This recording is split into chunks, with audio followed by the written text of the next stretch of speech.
against the brain, and I'ma get it all. And I've been waiting all my life just for this one night to show I can do it. So let's get to it. I got the heart of a champion. I got the heart of a champion. I got the heart of a champion.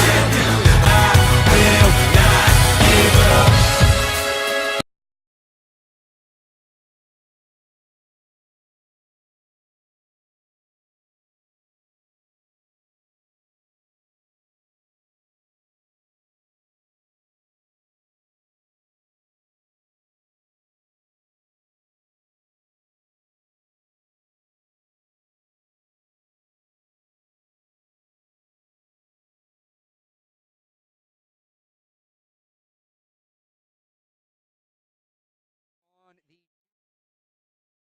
College Anchorman and Steve, very low scoring in that first game.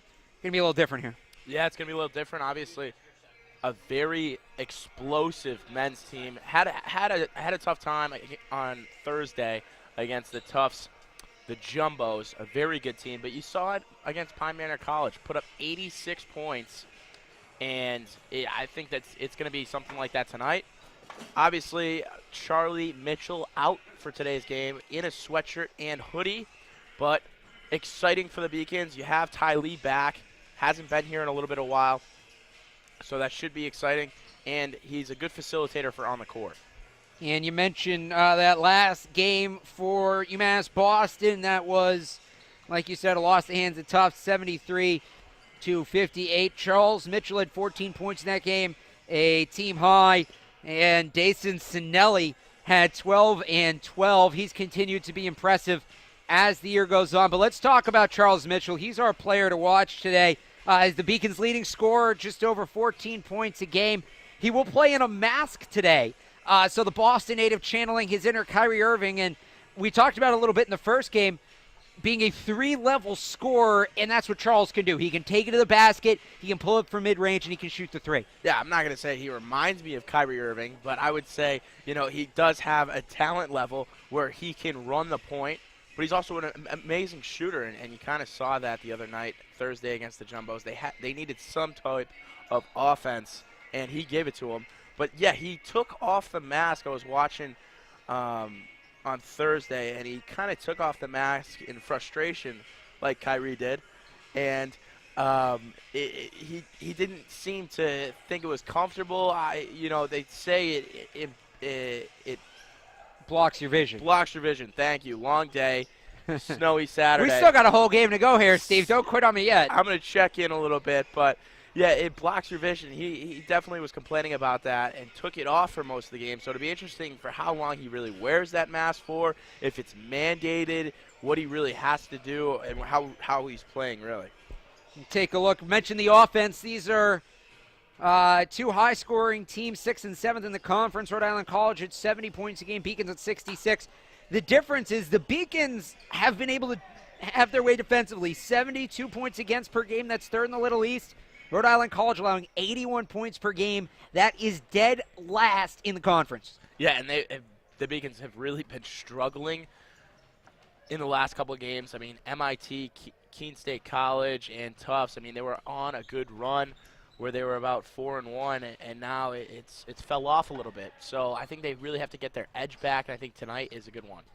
We mentioned some of the names to look at for UMass Boston. How about some of the names for Rhode Island College? It's all going to start with C.J. Donaldson. He's the team's leading scorer. He also has more assists than anybody else.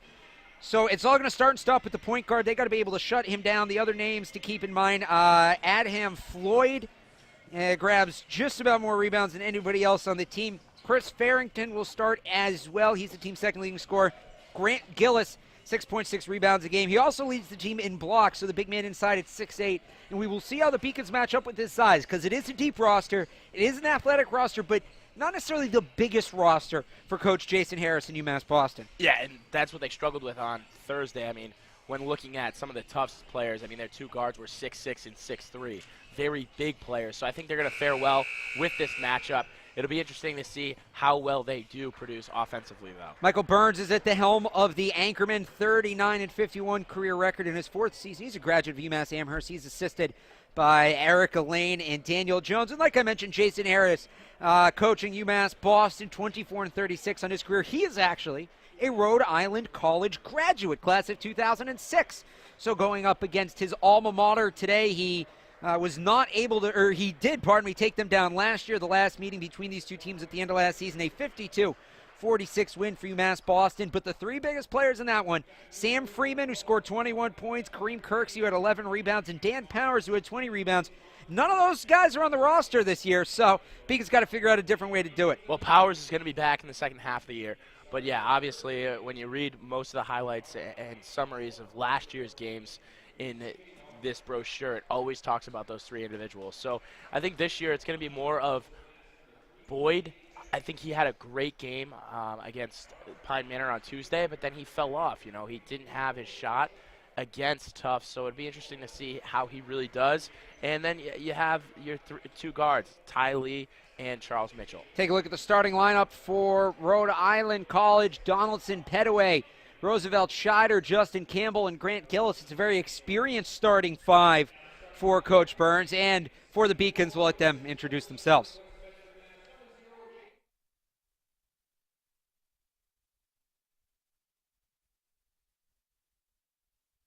From West Medford, Massachusetts.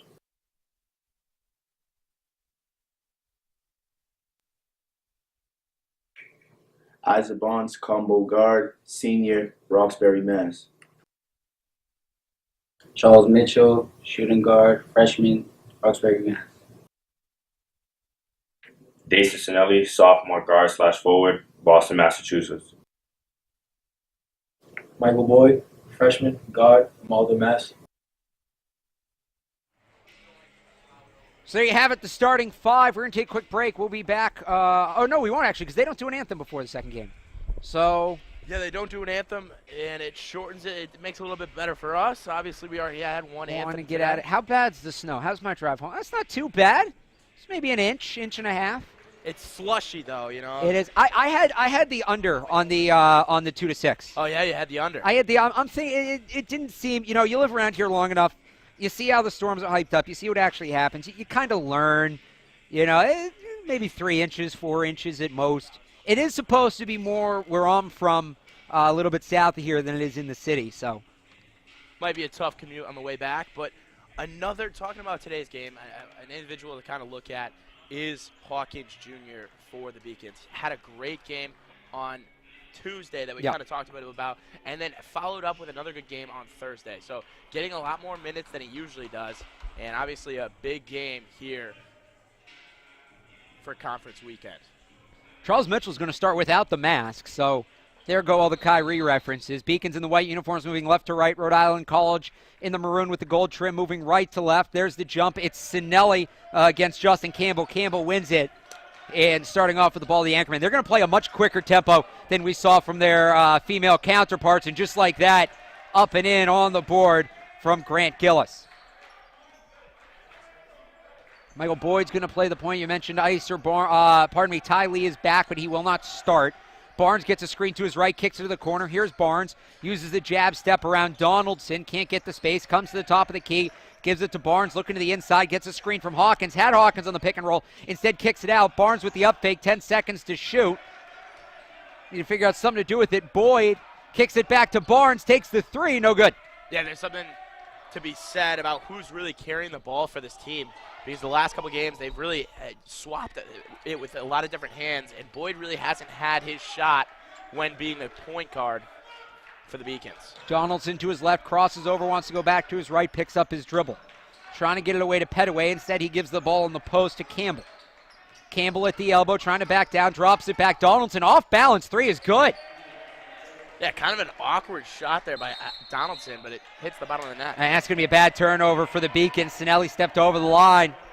And something that they really struggled with, obviously, was starting the game against Tufts. I think they did really good once they started playing, but they were 29-1 after 12 minutes of play against Tufts Thursday, so you don't want to start like that again and dig yourself a huge hole. And you can't be giving the ball away. Rhode Island College forces less turnovers than any team in the Little East Conference, so they're not going to force too many turnovers. You don't want to give them any freebies like UMass Boston did just there. Donaldson back at the center court logo. Flips it over to Petaway. Back to Donaldson, guarded by Barnes. Donaldson looking to get it inside, goes back to Barnes, 9 seconds to shoot. Donaldson with 5 at the coach's line, crosses over, gets defended by Boyd, gets a screen to his right, puts the shot up at the horn, no good, it comes up short. Rebound for the Beacons. 5-0 Rhode Island College leads 2 minutes into the first half. Barnes quickly over half court, drives to his right, hangs and can't get it to go, gets his own rebound and puts it in. And that's something that you get with Barnes. He can penetrate the hoop and really take it for an easy 2 right there and puts it back, starting the offense for the Beacons. Barnes scoring 5 points a game so far this year. Beacons feel like that number can be higher and expect it to rise throughout the season. That's going to be a foul on Icer Barnes. He's going to get called for the hand check. And that's something that Beacons have to do better. I mean, obviously only 5-2, but they have to have a better start today. They can't put themselves in the hole where they have absolutely no shot in the second half. They get into Donaldson over to the far side wing to Batista, now in the far side corner. Up fake, drive, kick, Gillis through the contact, no, but he'll go to the line. Grant Gillis, the 6'8 junior from Jamestown, Rhode Island. He's going to be a problem for the Beacons today. Yeah, definitely driving the lane hard, and Hawkins only listed at 6'4", obviously those 4 inches, but he's a bigger guy too. I mean, Hawkins is at 210 and Gillis at 235. And it's interesting they put Hawkins on Gillis post-game after the Pine Manor game. One of the favorite quotes I've ever heard from a coach. I asked Jason Harris about what Hawkins brings. He goes, he's not very good. He's just a bully. And I mean, he was very blown about it, and all the credit to him. But sometimes that's what you have to do with the bigger guy. He's bigger than everybody else. He's not used to getting knocked around. So you put in the guy that's going to beat him up a little bit, and they hope that that's Hawkins. Yeah, he's done a great job kind of filling in. Lewis Jean looks to be out again, which is another huge hit for the Beacons. He's in warm-ups right now. This is Boyd working on Donaldson, gets the screen from Hawkins, wanted to go back inside with it, didn't have the pass, they give it to Barnes, drives, kicks, Sinelli, the open 2, no good from the baseline. And he hasn't had a tough time last game too with his shot, so it'd be interesting to see if he kind of keeps working outside the perimeter or tries to bang it down low. Scheider gives it back to Donaldson with 18 to shoot, redirects the offense, up right on him is Mitchell. They're really forcing Rhode Island College back to that line. They're coming up to pressure them pretty much as soon as they cross half court. Gillis in the post, kicks it back, the drive off the glass and in. Justin Campbell with the finish. And that's something tough for the Beacons. Obviously, they have to double team Gillis because he is a problem down low. And then he has a backdoor cut coming in the lane for an easy 2. Barnes calls for the screen from Hawkins, gets it to his right, drives the lane, tucks the ball, puts it up, no good, but he's fouled. Yeah, the only one really starting some offense for these Beacons is Icer Barnes. Boyd doesn't look to be open at any time, and then Charles Mitchell not getting the shot that he wants. Barnes has 3 of their 4 field goal attempts, and they're only 2 points. He'll try to double that here at the line.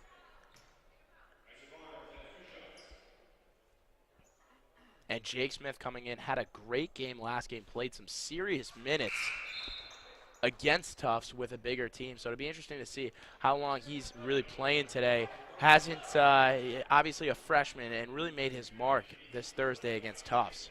He is the second tallest player listed on the Beacons roster. Smith is at 6'5". The only taller is Robert Nascimento, who's only played in 1 game.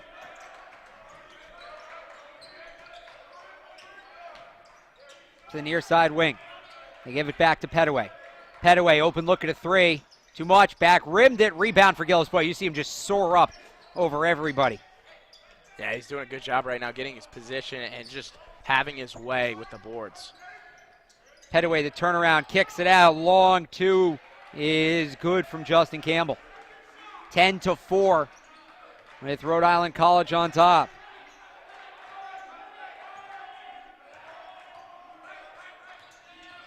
Off the pick, Boyd comes around the horn, gives it to Hawkins. He's going to take the jumper. Missed everything. Boyd almost had the rebound, but he came down on top of Donaldson and poked the ball loose. Chris Farrington up over half court. Farrington, the team's second leading scorer at 11 points a game. Gives it inside to Gillis. Gillis through the contact. No, but he'll go to the line. And Ty Lee coming in for the Beacons hasn't been on the court for the last 2 games. I think that's so huge for the Beacons. Obviously a true point guard. He can open up the shot for Boyd and Mitchell.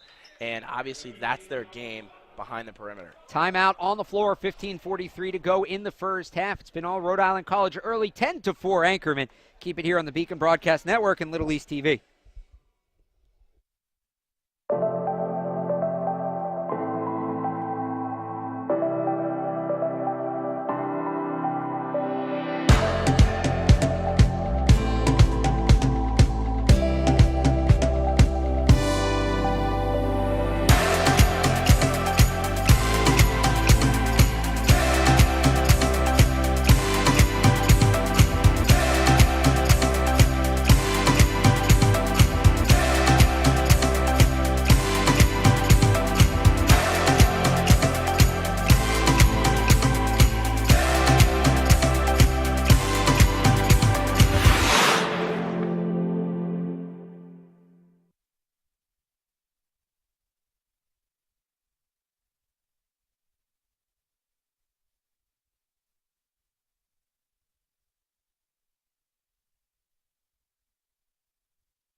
It will be Grant Gillis at the line, a chance to make it an 8-point game here after he was fouled. Gillis has been giving the Beacons fits here early in the game at 6'8", the tallest player on the court today.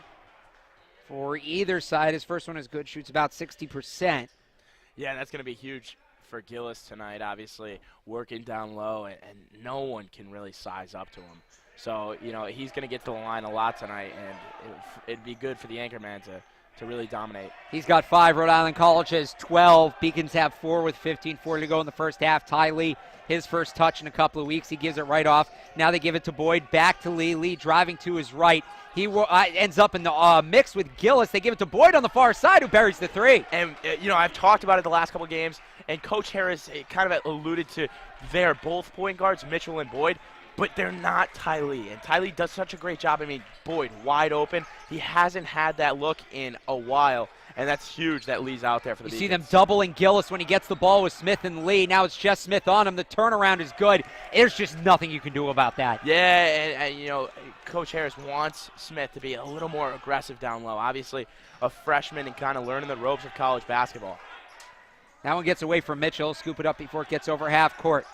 17 to shoot for the Beacons. Smith with the screen over to Lee. Lee going to drive on Gillis, gets him in the mismatch again, kicks it out. Barnes open look at a 3, no good. And that's 2 open looks, and Lee's been on the floor for 2 offensive possessions. And twice they get him with the mismatch on Gillis. You wonder if maybe he'll exploit that and try to sneak under the big man and go to the basket.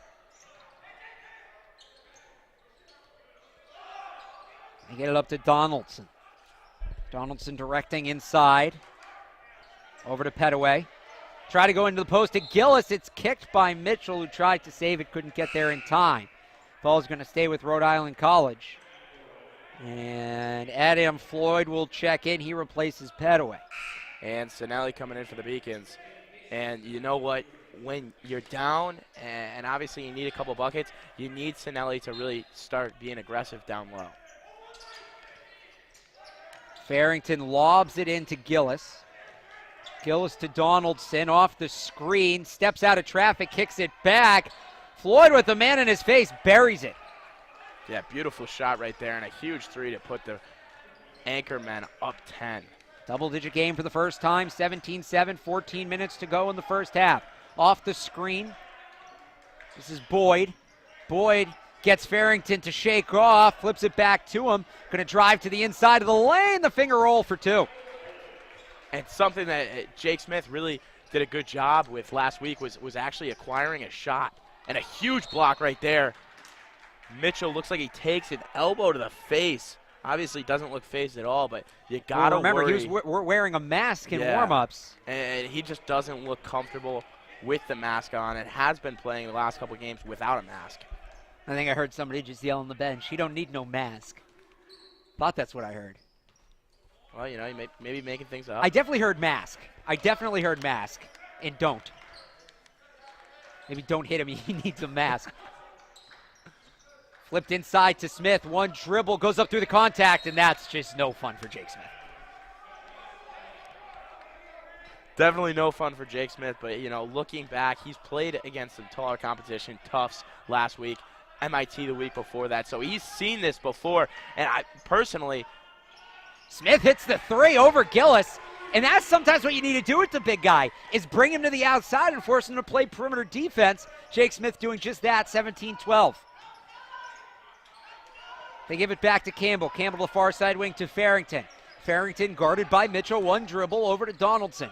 Donaldson guarded by Lee's going to get a screen to his right. Comes off the elbow, the runner, no good. Gillis goes up for the rebound, but Smith rips it away, and since that block, it's Jake Smith 2. And Grant Gillis 0. Lee's going to drive through all the contact, keeps the ball low, puts it up at the last second and scores. Beacons are on a 7-0 run here. Don't look, but they're back in this ball game. Yeah, and that's what they get with Ty Lee. He could take it to the rack, he could dish it out, but such a beautiful acrobatic lay-in right there in the hoop. Into the post to Campbell. It's taken away from Gillis. Jake Smith with the excellent defensive play. Beacons running the floor over to Boyd. They get it back. Mitchell the 3. Hand down, man down. Charles Mitchell. Tie game.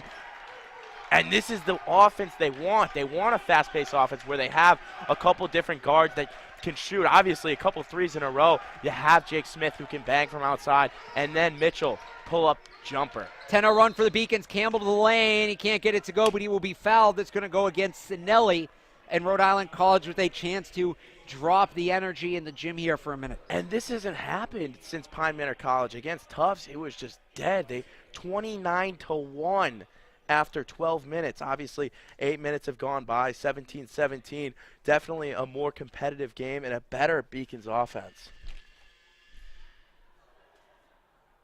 First shot is good from Campbell. And talking about Jake Smith, I mean, a point that has to be made. You know, he had such a good game, and there was just one hiccup and going up for a dunk and just got absolutely rejected by the rim.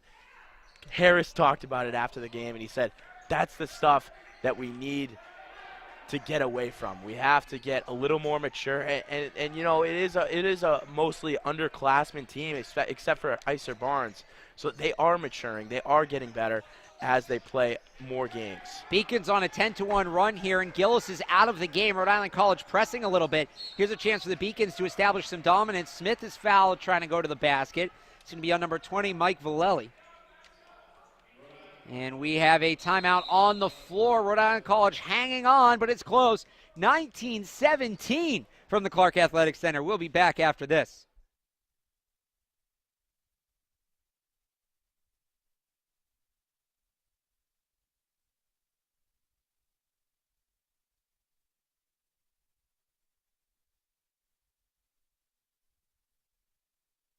Paris changed my life, and I got there through UMass.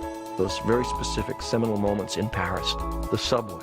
A man in a tuxedo walked in, and a woman in a long gown, and it was stunning. It all hit me. It was like a lightning bolt. There was this world of beauty and style that I wanted to be a part of.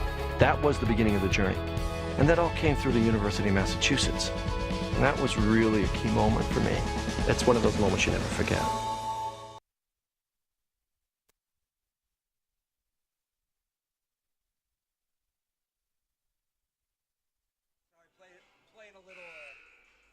Playing a little meteorologist there. We're trying to figure out the snow. Yeah, classic you, trying to be a hero, but that's all right. Oh, wow, okay. I didn't know you could hero ball in a broadcast. No, I think you've done a great job so far. Oh, you know, thank predicting the weather. You know, you were talking about freezing rain the other day when it was 60 degrees, but then, you know, you really picked it up since there. Just like the Beacons offense today. That's right. They're back within 2 after being down 10, 19-17, and they will have the ball coming out of this timeout. Grant Gillis on the bench for Rhode Island College. He'd been giving the Beacons trouble all afternoon. Ty Lee will inbound. Looks like the Beacons coming out with the same group they had going into the timeout. They do. Trying to get to Mitchell. Can't get it to him. They lob it into Smith. Smith goes to work in the post. Goes to his right. Puts it up over his shoulder. And gets it to go. Jake Smith with 5 points. And he's starting to develop those moves down low. Obviously a great perimeter shooter, but obviously great moves down low that he's starting to acquire. Farrington guarded by Mitchell. Spins off him, gets to the baseline, throws it across the court. Floyd's going to put up another contested three. Already made one, missed that one. Offensive rebound for Campbell, and he puts it up and in. Justin Campbell having himself a nice afternoon now with 8 points. Here's Lee. Goes right to left, gives it back to Sinelli. Wanted to give it inside to Smith, kicks it out. Lee up to Boyd. Iser Barnes getting ready to check back in the game. Boyd on the backdoor, cuts Sinelli at the basket, lays it up and in. And Boyd cutting right there, obviously freeing up Sinelli for an easy 2. 10:45 to go in the first half, tied at 21. Petaway to his right. Farrington on the far side wing, now in the corner, jab step, looking to drive, kicks it back to Campbell. Campbell, one dribble to his left, they get it to Petaway. Petaway off the screen, looking for space, guarded by Sinelli, steps back. 8 seconds to shoot for Rhode Island College. The drive, can't get the layup up, but it's going to be another foul on Dason Sinelli. That will be his second. And Dason Sinelli shaking his head right now. Looked a little questionable. It looked like he just missed his footing a little bit, and Dason Sinelli got the call for a foul. Obviously tough, but a lot of intensity in this gym. The Beacons know what it means. they can't go 0-2, especially to a bottom-tier Rhode Island College. Picked 7th in the preseason poll. Obviously, that means nothing, but they're 0-1 right now, and UMass Boston's at 5. Rhode Island College is at 6. So it's a pretty big game, and it's definitely going to be it's going to come down later in the season. They're going to look back at this game, and if they won, it's going to be great. If they lost, it's going to be detrimental. That's what you call a TCOB game, take care of business. There's no reason not to come out of here. You're at home against a team you know you're better than. If you just take care of business, if you do what you need to do, there's no reason you won't walk out with the win. Well, I think they know they're better than them, but they haven't been playing that good. They've been struggling in the last 4 games. They've gotten blown out 3 times. So I think tonight it's going to be a staple win to get them going. They're going to call a travel on Icer Barnes.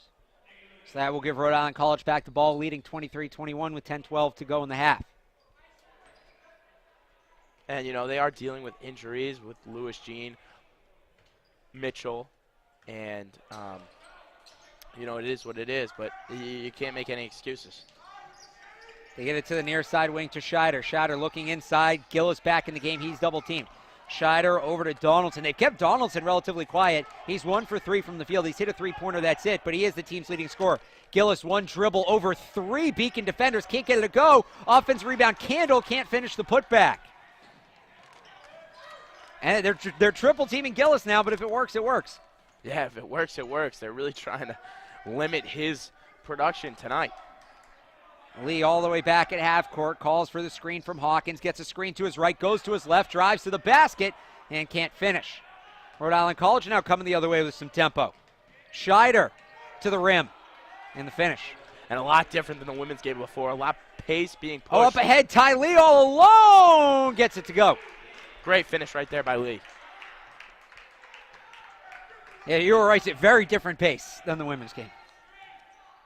Donaldson to the near side, Farrington.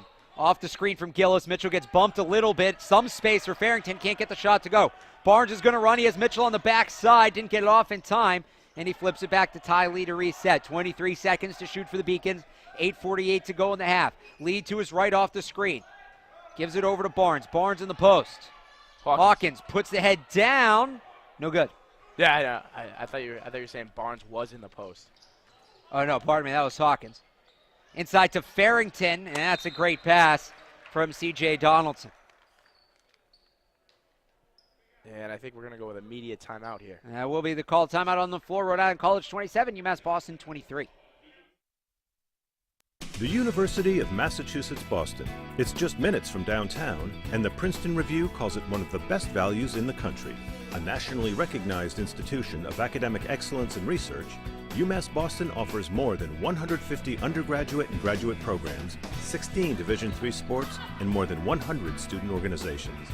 To learn more about the opportunities waiting for you at UMass Boston, visit in person or online. UMass Boston, a research university with a teaching soul.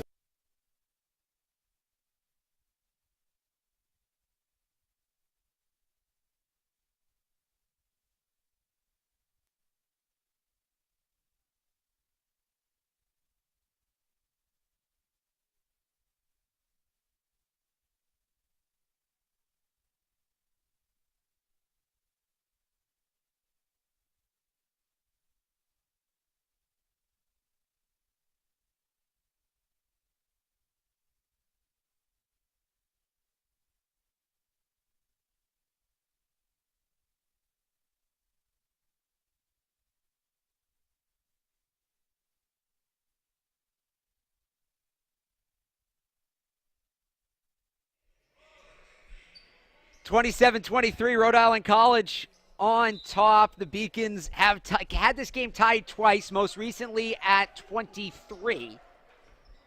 Yeah, but they just look so much more fluid in offense in the last couple minutes. And I think that attributes to Ty Lee being out there and just getting open looks. Right, they had a 10-0 run down 17-7 to tie it up, and it's been mostly Rhode Island College since, but a good amount of back and forth. Lee driving on Gillis, takes the contact, and that's just a veteran play by a young player and a sophomore in Lee. to stop and know the defender was going to come down on top of him. Yeah, and that's what, I mean, Dason Sinelli, Ty Lee, you know, 2 sophomores that played a lot last year, but so much more mature this year. On the floor, off the court, you know, that's a veteran play right there, obviously, to go to the line for 2.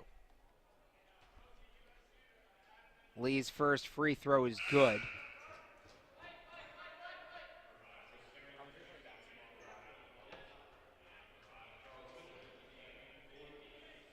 Lee was just 50% from the stripe coming in. Again, like you mentioned, Steve, he's missed a couple games. Gets that one to go. He's 2 for 2 today, and he gets it back to a 2-point game. And sometimes at the beginning of the season, obviously, shots a little off. Right, and that number's inflated. You know, Exactly. you miss 1 of 4, and it looks lower than it actually is. Exactly. So, I mean, you know, for them and their offense right now, it's just to get in a rhythm. The lob, the finish on the backside, the alley-oop. It was Adam Floyd laying it in. And this kid, he's got a taste for the highlight. He had the hand-down 3, and now the alley-oop finish. Yeah, I didn't know if he was going to throw it down with authority, but obviously a nice lay-in. Definitely had the chance. Lee on the drive, pushes it forward with one hand, can't get it to go. 25-29, Rhode Island College by 4. Oh, they have Floyd on the backside again. Didn't see him. The runner is no good. And a rebound in motion is Barnes. Barnes running with Mitchell up the floor, kicks it to the corner. Mitchell can't get the shot up in time. Guarded over there by Donaldson. Gives it up to the top to Lee. Lee calling for the screen. Steps up, gets it to the right from Smith, gets over it, flips it back to Smith, foot on the line. He's going to try to drive, backdoor cut. That's a pocket pass inside to Charles Mitchell for 2. Beautiful pass by Smith, and I think he's really matured on offensively. I mean, not only taking the shot and gaining confidence in his own shot, but also looking to dish it like that. The freshman from Norwell has looked good today. That ball gets away from Farrington. He recovers, guarded by Mitchell. 15 seconds to shoot into the double team, rises over it. Can't get it to go. Trying to tap it back was Floyd, but he tapped it right into the rim. Beacons come down with the rebound. Over to Barnes. He has to gather that up in front of the Rhode Island College bench. In the mismatch with Gillis, and we have a foul away from the ball as Smith buries the 3 after the whistle. Yeah, that's got to give him some confidence. Obviously already hit one today. But, you know, the Beacons offense right now, it's not one person when you look at who's doing the damage. Iser Barnes, 4 points. Ty Lee, 6 points. Charles Mitchell, 5 points. And Michael Boyd, 5. And Jake Smith, 5. So you definitely like to see that if you're a Beacons fan. It is worth noting, too, for Rhode Island College, they are missing one of their best offensive players, Jimmy Fritzen, out for the year with a knee injury. Off the screen, Mitchell flips it back to Barnes. Barnes thought he had the 3, doesn't take it, drives, flips it back. Smith going to drive on Gillis, the underhand scoop. And that's something, since Smith has hit that 3-pointer, Gillis has to question 2 times if he's going to come out or not. By the time he's questioned the second time, Smith's already passed him with the lay-in. Here's Scheider. Off the screen, the pull-up 3 is good. Rhode Island College answers 32-29 with 6 minutes to play in the half.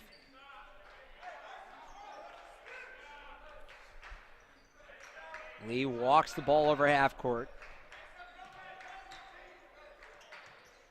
Oh, and the start and stop. Oh, he got blocked. Got to finish that.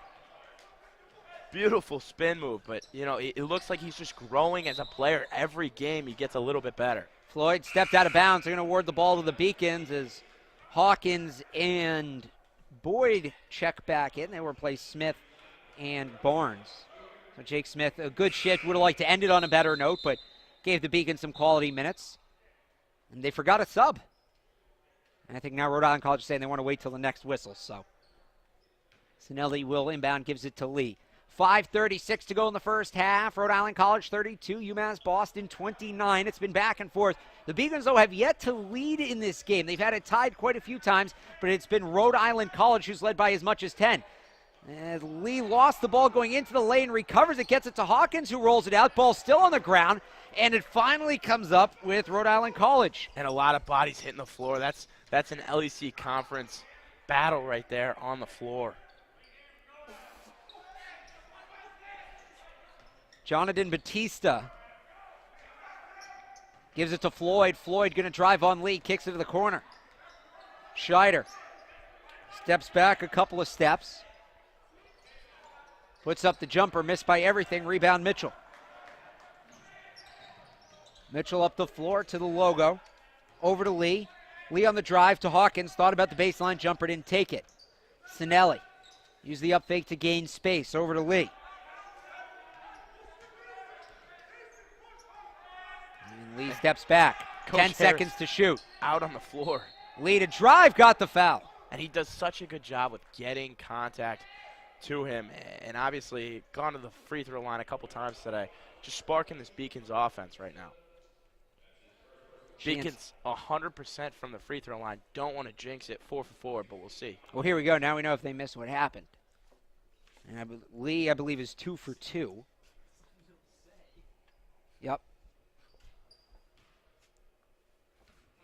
Just got real quiet, Steve. I know.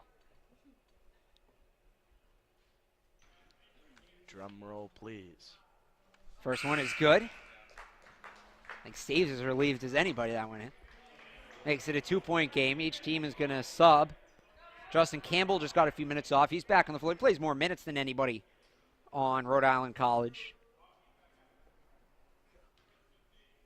The second shot finds the twine. Icer Barnes checks in. He's going to give Ty Lee a break. Lee just played, I think he just played 10 straight minutes. So he will check out. Yeah, especially not after not playing for a couple games. You know, that's tough. But you got to credit Jason Harris so far. Every move he's made, everybody's put on the floor has given him quality minutes. Almost taken away by Sinelli. Floyd has to back up. Two of the most athletic players on the floor. Floyd and Sinelli going at each other. Floyd with the no-look pass. Jab step, can't create the space. This is Petaway. Moves to his right. It's off the foot of Icer Barnes, and this will give the ball back to Rhode Island College with 15 seconds to shoot. And looking at the scoreboard, I mean, they're going to call a foul now on Barnes. And if that's the case, I believe Rhode Island College should be getting shots. No, they changed the call. Kicked ball. They get into Campbell. The jumper is good from Adham Floyd. And you talked about it, Rhode Island College, not many turnovers on the year. And the Beacons doing a great job. Only three turnovers, and Rhode Island College only 2. Pull up 3 from Boyd. Oh, it's bouncing around. No, doesn't get it to go. Offensive rebound. Hawkins charges the lane. Oh, that was, for a guy, Coach Harris said isn't that good. That was a very skilled play. Very skilled play. I wouldn't get in his way on that one. He looked like he was barreling down to the hoop. 34-33, Rhode Island College by 1. Floyd trying to create space, gets the screen. Open 3, Petaway. No good. Rebound, Sinelli. Beacons looking to take their first lead of the game with 3:09 to go in the half. Mitchell on the drive. Kicks it over to Sinelli. Sinelli coming in over the top, back to Hawkins. Handles it. Spins off his defender. Flips it back to Barnes. His 3 is no good. And the Beacons shooting 60% from 3 today. So it was a good look. Yeah, definitely. Offensive foul. Icer Barnes getting in the way defensively. That was Adam Floyd, who we have seen play with reckless abandon. It's worked for him at times. That time, not so much. We have a timeout on the floor with 2:49 to go in the first half. Rhode Island College by 1, but the Beacons will have the ball out of this timeout. Keep it here on the Beacon Broadcast Network and Little East TV.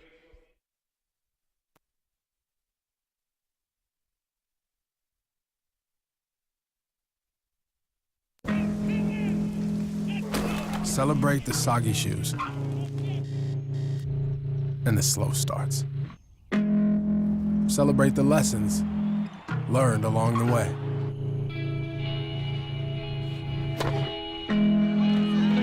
These are the wins. Not the shiny, nail-biting kind. These are the last a lifetime kind.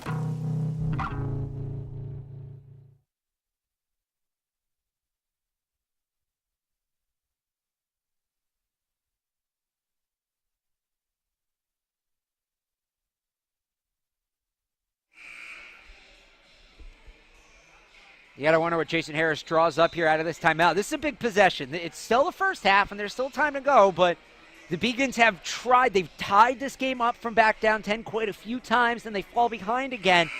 It would mean a lot. It would really be getting over the hump if the Beacons can finally get that first lead. Yeah, and talking about kind of getting out of the timeouts against Tufts, they really struggled with coming out of timeouts. Obviously, struggled the whole game, but that's one thing that they're usually pretty good at, especially Coach Harris, a very good X's and O's coach. So it'll be interesting to see how they do out of the timeout this time and what he drew up. And they get it into Boyd, who gives it back to Ty Lee back in the game, had a short break. Lee over half court.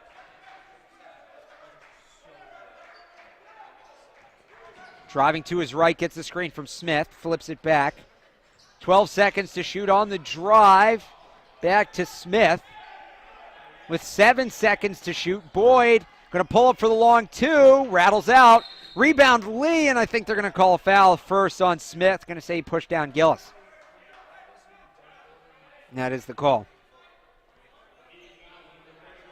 Yeah, that's a tough one because you're going to start putting Rhode Island College on the line, especially Gillis, who's been on the line before. Going back. Correction? I think they're saying it's one more foul till the bonus. UMass Boston with 6 fouls, so the next one will be 1-1. The scoreboard updated before the refs realized. So 2:19 to go in the half. Donaldson to his left, thought about crossing back to his right, gives it to Petaway. Petaway back to Donaldson, 20 seconds to shoot. Lee there defensively. Gillis moves off an off-ball screen. They get it to Campbell. Campbell with the mismatch on Barnes. Foul away from the play. And this is going to give Rhode Island College shots. Foul is going to go against Smith. So that's another one on Jake Smith, his third. And it will put Gillis at the line. Grant Gillis, 7 points, 2 rebounds. He's 3 of 4 from the stripe thus far. Yeah, he's definitely done a great job, first of all, getting contact down low, but don't give too much credit to him. I mean, Jake Smith's done a great job of, first of all, containing him, and then second of all, giving his own offense to the Beacons with a total of 7 points tonight, 3 for 5 from the field, and obviously 1 for 1 from 3 points. So I think he's done a great job of kind of containing the veteran junior out of Jamestown, Rhode Island. Gillis hits the first, misses the second. Beacons now down 2, 3-pointer. This would give them the lead. Halfway down and out. Rebound to Gillis. Donaldson back the other way. He's been held to just 3 points. Farrington off the jab step, looks to drive. Flips it back over his shoulder to Petaway. Petaway redirecting those around him to Donaldson. Donaldson guarded by Boyd off the screen. On the drive, Petaway kicks it along the baseline, gives it right to Iser Barnes. It's a 4-on-1 to the backside. Boyd, one dribble inside to Lee, and the Beacons have tied it up once again at 35 with 1:18 to go in the first half. And you can see the chemistry that this team has. I mean, that was 4 passes in a matter of 7 or 8 seconds, just chemistry between these 3 guards. And 3 of those players were freshmen. Yes. That's an offensive foul. I don't know if it's going to be on Gillis or Farrington, but Charlie Mitchell got tripped up. And the Beacons can go 2 for 1 here if they do this correctly. 1:07 to go in the half. Well, with the Beacons, you have Charlie and Charles Mitchell, who played with each other the whole lives because they're twin brothers. And then you have Ty Lee, who played at the same high school as they did. So, a lot of chemistry from these individuals have already accrued, and it's really showing on the floor tonight. And that's just smart recruiting right there. Lee up over half court. 1 minute to play in the half. 23 seconds on the shot clock. Back to Mitchell. Mitchell reverses to Boyd. Boyd on the elbow, driven back by the defense, gives it to Lee. 13 seconds to shoot. Lee calling for the screen from Hawkins, gets it. Hesitates, needs to do something with it, gets it inside to Hawkins, off balance into the double team. Kicks it out, 2 seconds to shoot. Boyd through the contact. Oh, he got it to go! Oh, my! What a beautiful touch by Boyd to sink that too. Michael Boyd with 9 points on the afternoon. That's a team high. We have a foul on the floor as Rhode Island College comes down the other way. No, it was a timeout with 23.2 to go in the first half. The Beacons with their first lead of the afternoon, 37-35. Don't go anywhere.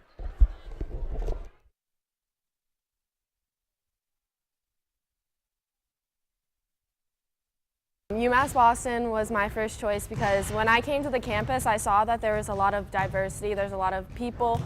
Here there's a lot of international students, so it's really cool to meet people from different countries, different parts of the world. I'm Julia Murphy. I'm from Canton, Massachusetts.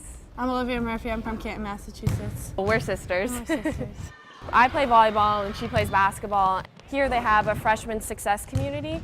So each major has their own community that you can join as a freshman, and you take classes with them, you do study groups with them. So it was really helpful getting to know people in your major right away. So in health exercise sciences, we have an internship at the end, so it's so much better to have like an advisor helping you out, like telling you which classes to choose.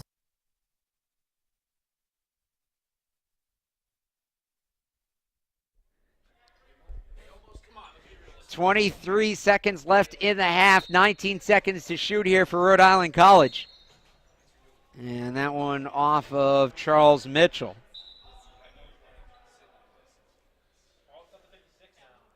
And the tough part for all these injuries with the Beacons is they don't have too much of a deep bench. I mean, you see Smith off the bench tonight. I mean, he's had a starter's role. But other than that, I mean, not a lot of every once in a while, Houghton off the bench and Bernard Taylor hurt for the Beacons. So not a big bench for the Beacons tonight. I mean, they are playing hard. They're playing good. But you just have to wonder, with more of a rested Rhode Island College, how that's going to fare them in the second half. I think there's something wrong with the clock here. Not sure what they're trying to do exactly. The ball was tipped, so maybe half a second should have gone off, if that.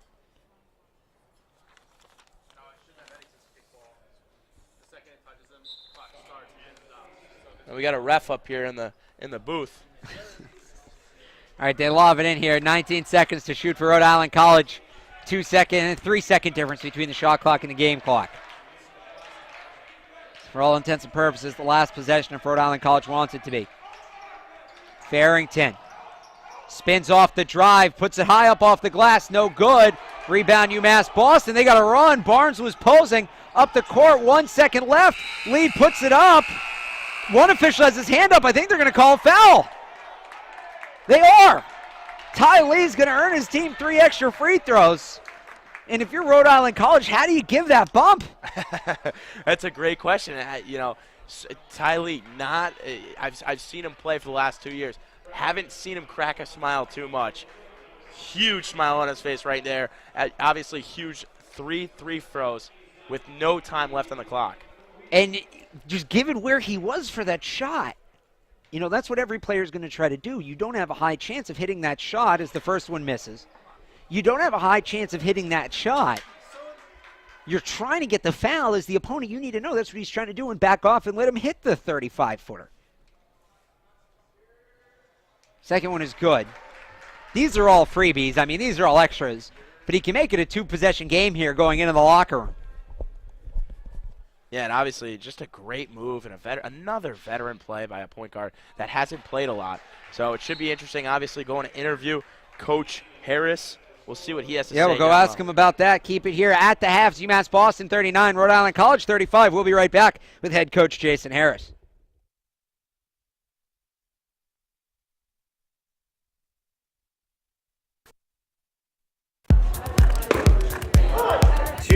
Pitch swung on and missed.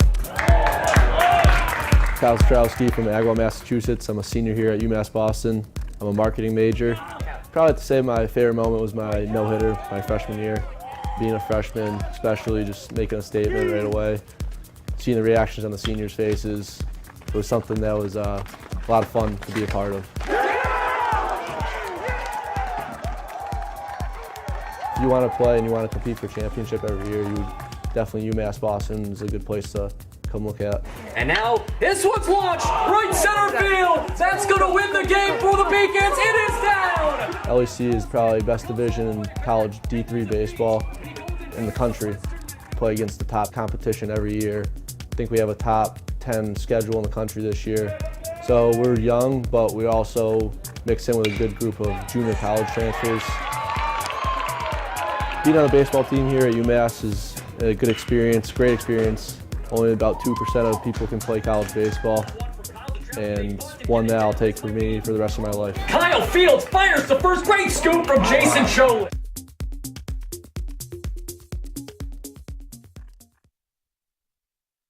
Back with Coach Harris. Coach, let's start with what we just saw. How about Ty Lee there getting you guys 3 extra free throws at the end of the half? I'm sure he cost us 3 at some point in the first half, but good job by him getting 2, not 3. We'll take it. You guys you're down 10. You kept coming back to tie. They take the lead. Come back to tie. They take the lead. What finally put you guys over the hump that has you up here at the break? I think we just kind of settled down a little bit, but, our consistency's been an issue all year, and, it's part of the growth, but, our effort can't be inconsistent. The shots, the field goals, all that stuff can be inconsistent, but effort, that's a non-negotiable. You've kept the turnovers down, which is important against a team like this. Do you feel like you can continue to do that in the second half and not have to take too many chances? Probably not now that you said that. But, we're going to try to keep the turnovers down. But, these guys are going to turn it up. They're a second-half team, so I predict the pace of this game is going to get going here in the second half. Both teams really want to run.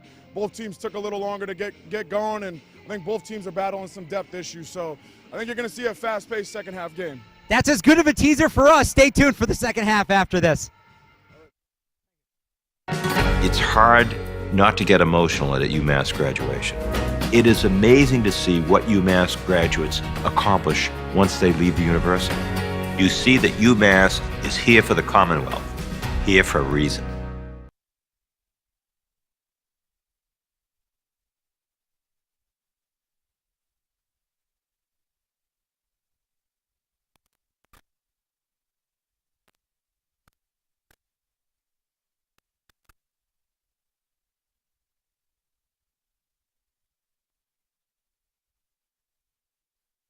Take me out to the ball game. Take me out to the crowd. Buy me some peanuts and Cracker Jacks.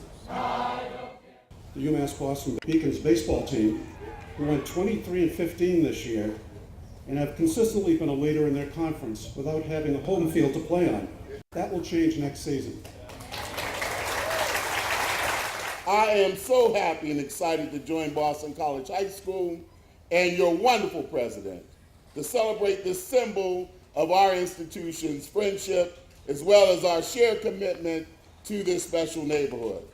Not only are we thrilled to be building a new ballpark with our neighboring teams and for all of our neighboring teams, but we could not be happier to provide more space. It's not just for us, Father Monin. It's for the youth of Dorchester and South Boston to be able to play as well. So your field will be used by quite a few of us for so many wonderful things. But my hope is that the sound of the bat, that's so irresistible to us at Fenway Park, will echo through this field and will call further together the academic communities of BC High and of UMB, but especially that it will call together the youthful neighborhood communities of boys and girls who are awaiting it so eagerly. I can't wait to put those shovels in the ground. Thank you.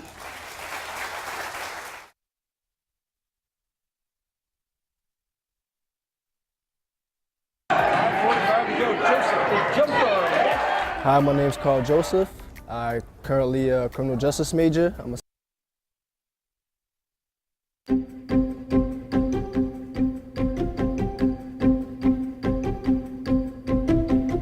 What's really unique, I think, here is that we're really encouraged to not just do research, but to do research that really improves people's lives and solves problems. Society has really never had to deal with a problem as complex as dealing with climate change before. Climate Ready Boston is our data-driven approach to climate change and how we can make sure the city of Boston is prepared for the next 100 years.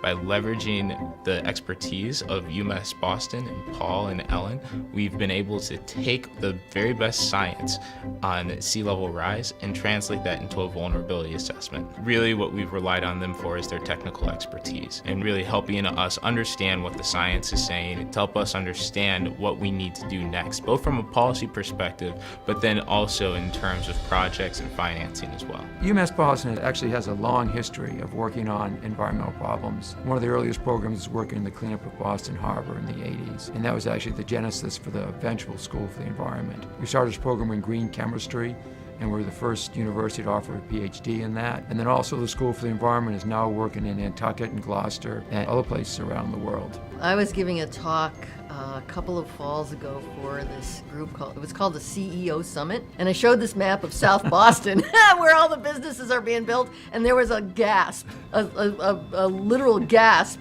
in the audience when they saw that map, and it's like, you could tell that suddenly they realized this wasn't something that is like down the road. This is something we have to deal with now. Some of my work has actually been cited in a Supreme Court decision. I've met with congressional committees. I've given testimony to the Massachusetts Senate as well as the U.S. Senate on this issue. We want to make sure that we are on that leading edge of the research, and we know that UMass Boston is committed to these issues and committed to being a good partner for the city. Campbell at the elbow, trying to back down, drops it back. Donaldson off balance, three is good. Yeah, kind of. Right. He ends up in the mix with Gillis. They give it to Boyd on the far side, who buries the three. And, I've told this before, and I personally... Smith hits the three over Gillis. Gillis 0. Lee's going to drive through all the contact, keeps the ball low, puts it up, it's running the floor over to Boyd. They get it back. Mitchell, the three, hand down, man down, to the double team. Kicks it out, 2 seconds to shoot. Boyd through the contact. Oh, he got it to go!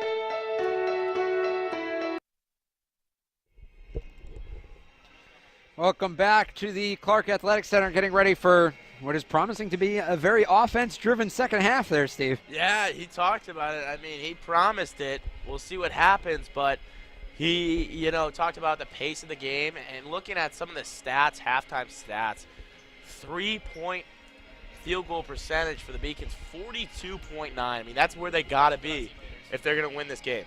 I mean, they've really both been dropping, both teams over their season average from behind the arc, and it's made it very exciting. It's pretty close, really, all the way through. You had Rhode Island College jump out to that early 10-point lead, but since then, the Beacons with the lead now, but it's been close the entire time. Yeah, I mean, all the statistics are very close. Free throw percentage, Beacons doing a great job, 88.9. Rebounds, 14-13. Assists, 9-7. Turnovers, 4-3. I mean, it's an extremely even game, and, I think it's going to come down to the last 2-3 possessions. Ty Lee has a game high with 12 points, including 2 of those free throws he got there. Then he's been to the line 7 times already. That number bolstered by what you saw at the end. For Rhode Island College, they've got a couple players with 8, Justin Campbell and Grant Gillis. Rebound-wise, Dayson Sinelli paces the Beacons with 4. Anything else stands out there to you, Steve? Yeah, I mean, not much. Barnes doing a great job rebounding. He's got 6. I didn't know if that's... I might have missed it. Yeah. I did miss it. That's on me. I mean, he's doing obviously one of the guards for the team, doing a great job. He's got good hops, can jump out of the gym. But he has a couple offensive rebounds, too. He's been able to help himself out. Exactly. So, I mean, those 6, that's huge. And just for the Beacons, I mean, it's going to be an exciting second half. You got Charlie Mitchell, look like he's getting taped up. He should be good to go. And who isn't on this list that we haven't talked about, Jake Smith. I think he's doing a great job kind of filling in, attacking Gillis down low so he's not being a problem tonight. I mean, he's obviously getting his fill, but it's not to the extent of changing the game of any point. Second day of conference play. We take a look at what's going on around the Little East here. Just a couple other games in progress. Western Connecticut leads UMass Dartmouth 39-33 down there by the windmill. Plymouth State is getting their doors knocked off by number 20 Eastern Connecticut. Mike, look at that one, Steve. Yeah, that's a tough one. Obviously, a conference and Eastern Connecticut State, one of the top-tier New England basketball teams, 20th in the country. Yeah. And they're showing it tonight. That's what's Plymouth State's mascot again? Were they the Panthers, right? The Plymouth State Panthers? Panthers. That's a road game, too. So after that, they get to play the fun game of how fast can the Panthers board a school bus. And then Keene State up on Southern Maine, 44-42. At the have Eastern Con. This is a school people looking at, not just in the New England region, but they think this is a team that can put themselves in the national spotlight. I don't mean to slight Plymouth State. It's nothing against them. Eastern Connecticut, this is just, the Little East is a strong conference, but one of the strongest teams the Little East has produced in quite some time. Yeah, and they're so athletic and such a defensive-driven team, obviously only giving up 31, but scoring 75. I mean, that's going to be a tough ride home for Plymouth State. It is. Speaking of tough rides home, if you were a goalie, you didn't have any fun in this one. Men's hockey took on Babson last week. Let's take a look at those highlights. Oh, no, we're going to go around we're going to go around Beaconville first. Thank you, Steve, for catching that. Gotcha. You saw the final earlier. Women's basketball taking down Rhode Island College, 62-51. Women's hockey at Colby was supposed to start at 4 o'clock. We've been told there were some vehicular issues with that one.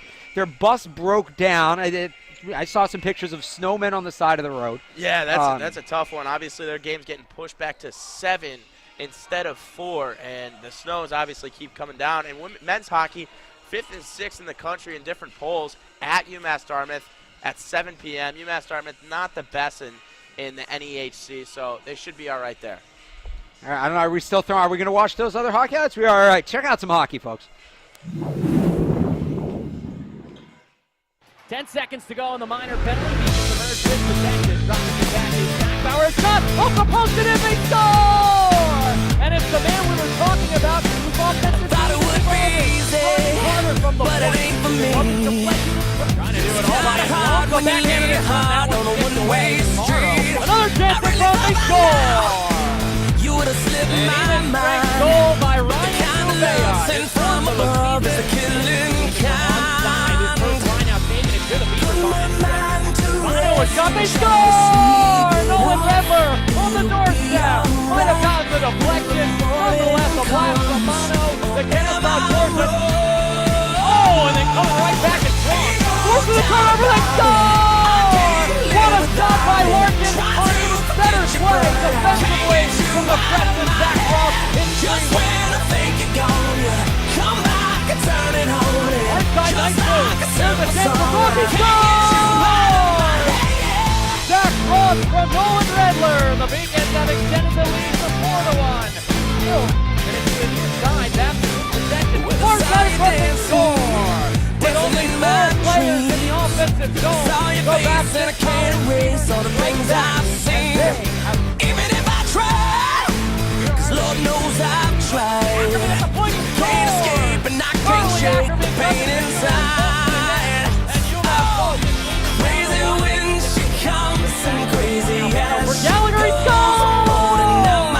Darren Gallagher! And the Beacons and the Beaters continuing to pile it on. 5 ain't no doubt about it. I can't he scores! Dave Guthrie on the 5th Dakota team. And the Beacons are piling on that front line. Come back and turn it on. Just like a simple song. Can't get you out of my head. Something scores just like that. A power play goal scored by number 24, Natalie Morrow. Can't get you out of my head. Deflection, they score! A fluky deflection off the initial shot from Ryan McDougal. As it went off the Beacon and the Crazy as she goes, I'm holding out my hands with nothing left to show.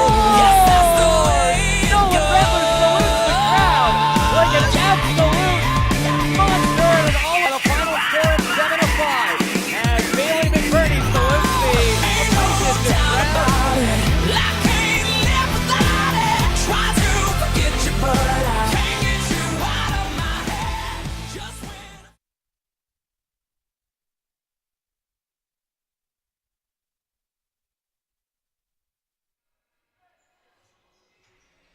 Getting ready for the second half. Coach Harris promised we'd see a lot more offense. We saw a lot in that first half. 39-35. Beacons on top. 20 minutes to play. As the Beacons get the ball first, they will move right to left there in the white uniforms. Rhode Island College moving left to right. They are in the maroon with gold. Over to the far side, this is Michael Boyd. Boyd on the drive, kicks it inside. Hawkins over 4 defenders. They're going to blow it dead. And The traveling violation is called. Alex Barr, Steve Witkowski from the Clark Athletic Center on Columbia Point, the campus of UMass Boston. Steve, what are you looking for here in the second half? Well, you know, he said push the pace. We're going to see a lot more offense. I don't know if it's going to result into a lot more offense, but I think it's going to go back and forth, and I think it's going to be a close game at the end. Gillis, the old school hook shot, goes around the world and out. Hawkins with the rebound. And it's going to be either Jake Smith or Hawkins on Gillis in the second half, and I think one of those guys really have to compete with him and not let him take over this game. Boyd tried to flip it back to Sinelli. It's turned over. The 2-on-0, the layup, no good. It's blocked by Sinelli. Steve, you're waiting for the dunk there. I was waiting on the dunk. I thought he had a little more space. Obviously a great hustle Slowed play. Up there at the end. Yeah, great hustle play by Sinelli to kind of compete with him and didn't let him get an easy basket. Open look at a three. He's going to drive instead. Comes up well short from Ice or Barnes. You got to wonder if he'd been better off taking the three there. Yeah. Up ahead, Campbell for two. And the thing that Coach got upset with right there is they just didn't hustle back on defense. You know, you have to compete at all times and can't really just watch the other team travel down the floor. Mitchell going right to left, gives it back to Barnes. Barnes going to come around the horn, gets to the free throw line, steps back at the elbow, gives it to Boyd. Boyd the up fake driving on Floyd. We have a foul away from the ball. Looks like it's going to be a hand check on Donaldson. And obviously Lee not starting right now. It'll be interesting to see how late he really comes into this quarter, because I think the offense has just ran so much more fluent when he's out there. Well, they'll put Smith in here, a minute and a half in. He replaces Hawkins. I think maybe what it is, outside of Smith, you have Mitchell, Boyd, Barnes, and Sinelli. You have four shooters. This is going to stay with the Beacons with 9 to shoot. Maybe you want to see if one of these guys can get hot, and then when he gets hot, then you put Lee back in the game, and you know he has somebody he can distribute to. Yeah, I mean, that's a great point. But, Scooped up by Boyd. Misses, but how about that block? We just kind of overgrown. Justin Campbell just ruined Dayson Sinelli's day. Says, get out of my kitchen. The big block. There's a floater. Short. This is C.J. Donaldson. They've held Donaldson really well. We haven't talked about it much. The Anchorman's leading scorer with just 3 points on 1 of 4 shooting. Now 1 of 5 with the miss. Mitchell, 3 from the corner. It's good. That's his spot. Charles Mitchell loves that corner 3. Yeah, he has a beautiful shot, too. Obviously, only 5 points tonight, but just a beautiful touch. Floyd to the inside, Gillis. Guarded by Smith. Sinelli there with the help. Gillis falls down. Hit it off the bottom of the rim. Up ahead to Barnes. He gathers it in, turns around. No good. Sinelli there as cleanup crew. He misses as well. And, I mean, I talked about it. I don't know if it's going to go into more offense, but they are going to push the pace right there. You have to slow it down a little bit and not get it too ahead of yourself.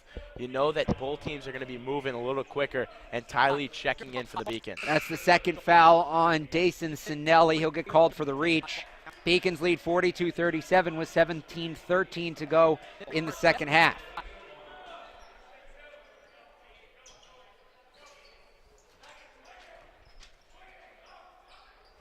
Donaldson over to Campbell on the far side wing. Guarded by Sinelli, gives it off. Floyd steps back and shovels it to Petaway. Petaway off the screen from Gillis to his right. Donaldson. Campbell just inside the arc, missed everything. Mitchell the other way. The runner is good, and the foul. And a beautiful take by Mitchell, obviously. Going to go to the line for another, but a beautiful take and a nice roll in, nice touch, and that's what they need. Charles Mitchell. Looks like he's a little bit of pain right now. And remember, he's wearing a mask pregame, is up to 10 points on 4 of 4 shooting. Also has 4 rebounds. The second Beacon in double digits after Ty Lee. Can't complete the and one. It's his first miss of any kind today. He's 0 for 1 from the stripe. A.J. Petaway up over half court, 16:40 to go. Beacons leading 44-37. Donaldson guarded by Lee. Lee backing him up. Donaldson goes from the left to the right between the legs, now back to the left. Gets the screen from Gillis, kicks it over to Floyd on the far side. Floyd drops it back. There's the screen from Gillis. Back to Campbell. Campbell to Donaldson. Donaldson gets the screen. working around the perimeter. The anchorman trying to get some room. 2 to shoot. Donaldson's got to put it up. He does. He buries it. And that's the second time he's done that tonight. It's kind of buried at the buzzer.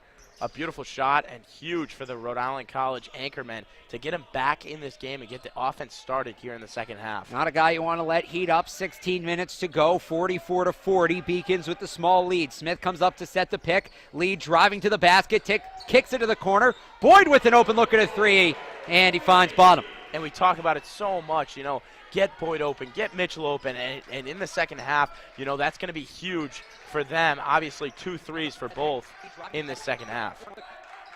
Petaway off the screen. Floyd trying to respond with a three of his own. No good. Gillis taps the rebound, tried to save it. It's out of bounds off of him, and the Beacons will get the ball back. Mass substitution here for Rhode Island College. The Beacons will make one change. We will find out what that is after the break. It's Beacons by 7, 15:33 to go in the second half.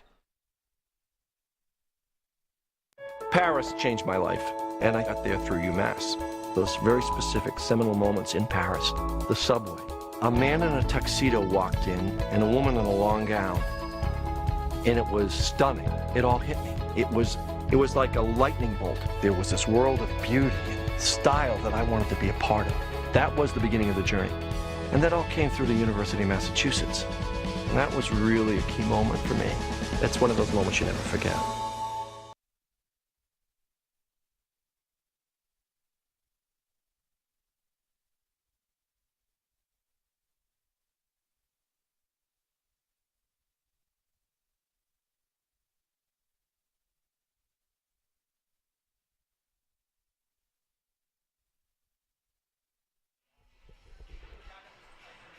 Beacons with a 47-40 lead. They open it up there a bit, Steve, but I don't know. Maybe you saw it differently. The tempo, it's fast, but it doesn't seem much faster than it was in the first half. I don't know if they can get much faster in the first half. Fair enough. I think that, you can't just speed it up, especially this early in the second half. I mean, we're 5 minutes in, but, it's been nice to see as a Beacons fan getting those open looks, knocking down those open threes, and that's what type of Beacons team that they really are. Obviously, 50% from 3 today, 5 for 10. So 15 points off three-pointers out of their 47. Hitting those threes really free up a lot of other opportunities down low as well.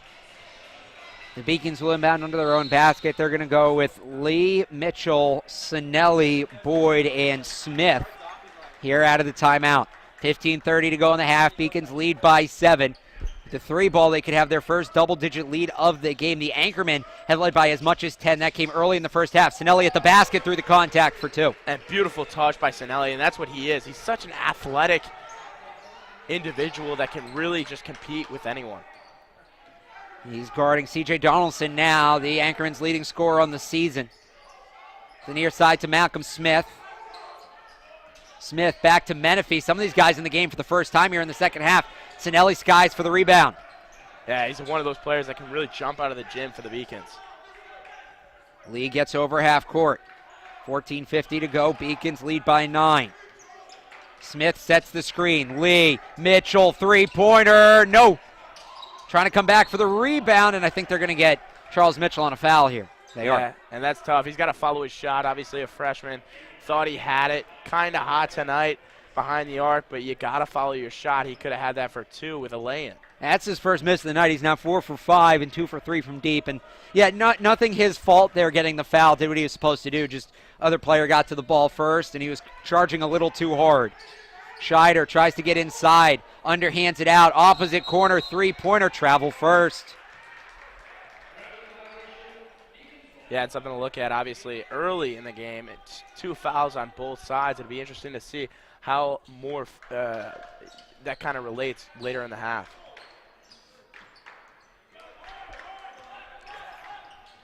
$14-16 to go in the second half. Back to Sinelli. Up fake from Boyd. On the drive, left side. Mitchell going to get another look at this one. Misses again. Sinelli with the offensive rebound between 3 defenders. Puts the ball on the floor. Comes back up with it. No good. And we've got a foul on the floor. This is going to be against Rhode Island College. I don't know if that was me or I thought he might have double dribbled there. It looks like he popped So it up. I think the ruling was, and it looked right, he dribbled, got the ball back. Even if you don't let go of it, if the defender touches the ball, it resets. Okay. So one of the defenders must have gotten their hand on the ball, which allowed him to put one more dribble on the floor. Gotcha. And that is why sometimes in that scenario, and this is a coaching philosophy, it's not necessarily right or wrong, but sometimes what coaches want their players to do, especially when you have a smaller guy in the middle, instead of reaching for the ball, just put your arms up over him and almost form a tent over him so he can't get the ball up. Gotcha. Don't risk going for the ball, because if you touch it, he gets to dribble again. He can dribble himself out of trouble. 13:54 to go in the second half. Beacons lead 49-40. Mitchell guarded by Menifee. Menifee steps up. Mitchell goes right to left, back to his right to the left, now to the right, gives it to Sinelli. Sinelli with the ball fake, near side to Lee. Smith calling for the ball on the inside, working on Gillis. Lee's going to put it up through contact in the lane, and he will get himself to the line once again. Yeah, and that's one thing Smith's doing a real good job of right now. Not getting the ball, but doing a great job of really trying to position himself. He was asking for the toss over the head, the lob pass, but obviously Lee takes it to the basket, gets hacked again, will go to the line again.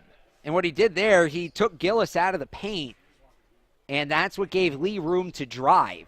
As Ty Lee hits his first, he's missed just one free throw. He's now 7 of 8. And he's got a team-high 13 points.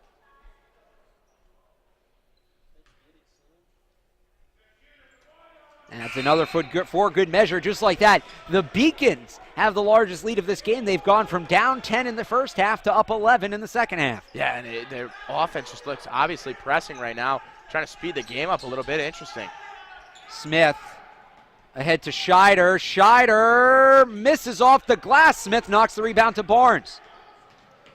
Lee up the floor to the backside. Sinelli can't get it to go on the hang. Rebound for Smith, rips it away from a defender. They're going to blow it dead and call a travel. And all of that action down low, there was no foul or anything. I don't know. I guess that's a tough one, especially for Smith to be called for a travel after being tackled to the ground. 13:20 to go. Beacons by 11. Nice little backdoor pass. Ball comes to Menifee to the near side corner to Smith. And it's taken away. Barnes one-on-one with the layup. And that's a beautiful pick by Barnes right there. Great defensive play. And you see the intensity off the bench for the Beacons. Timeout on the floor. Rhode Island College needs to think this one over. They trail by the biggest amount they have all afternoon. 13-point game, 53-40, 13:04 to go in the half. Keep it here. You're watching men's basketball on Little East TV and the Beacon Broadcast Network.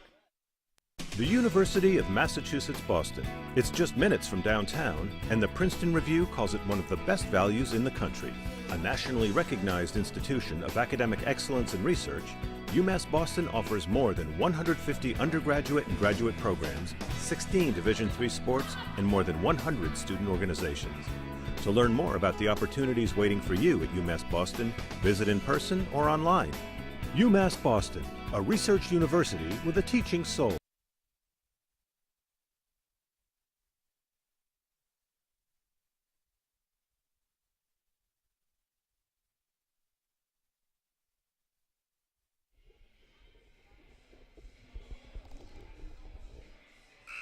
Out of the timeout, the Beacons with the 13-point lead, Steve, with 13 minutes to go, and they have come absolutely storming back. 5 minutes into the first half, Rhode Island College led by 10. The Beacons took the lead late in the first half and haven't looked back. Yeah, and I think it attributes to, the offense just firing on all cylinders. When you look at it, you have Hawkins, only 2 points, but you have Iser Barnes, 6. Ty Lee, 14. Charles Mitchell, 10. And then Michael Boyd with 10. Rhode Island College with the full court pass. They're going to call a offensive foul on Roosevelt Scheider. I didn't see the contact.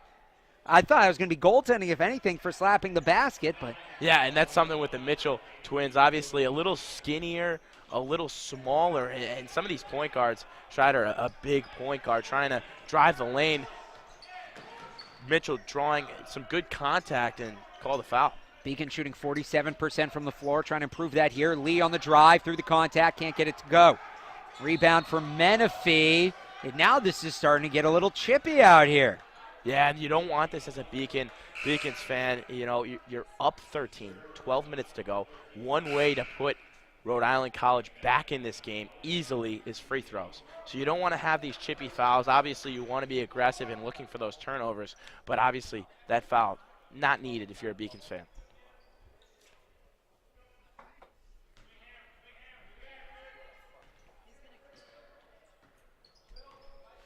This is Donaldson working on Lee. Scheider driving baseline, kicks it out, corner three, comes up short. Campbell's going to scoop up the rebound. Another open look at a three from Smith. Misses this one as well. Campbell, another offensive rebound. It's taken away. The Beacons have it up the floor. 3-on-1. Mitchell open in the corner. Sinelli's going to take it himself and miss. Smith taps it out to Mitchell. Mitchell's floater, no good.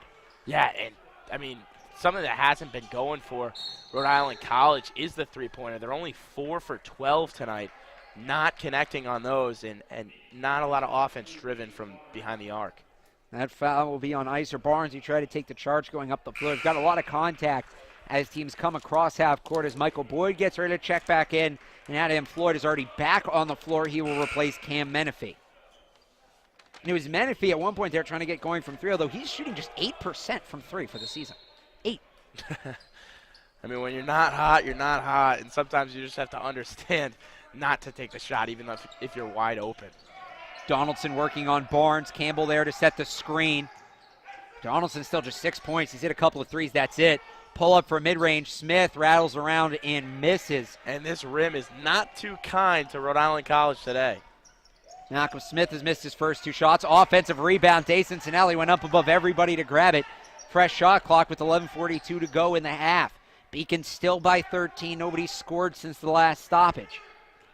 And talking about pushing the pace, Ty Lee right there just drives in the lane. He's done that a couple times today. Pushing the pace, getting their offense really going. Yeah, last year, this one's kicked inside to Smith. His shot is blocked. Last year, it felt like Ty Lee's travels called against Rhode Island College trying to get rid of that ball. Lee really just felt like a pass-first point guard. He didn't feel like a guy that was looking to shoot too much. Yep. It seems like this year he's added an offensive element to his game. And it's not an offensive element of the outside shot, but just driving in Right. the hoop and being aggressive. Trying to take contact. 11:22 to go in the second half. We have a timeout on the floor. 53-40, Beacons lead. Celebrate the soggy shoes and the slow starts. Celebrate the lessons learned along the way.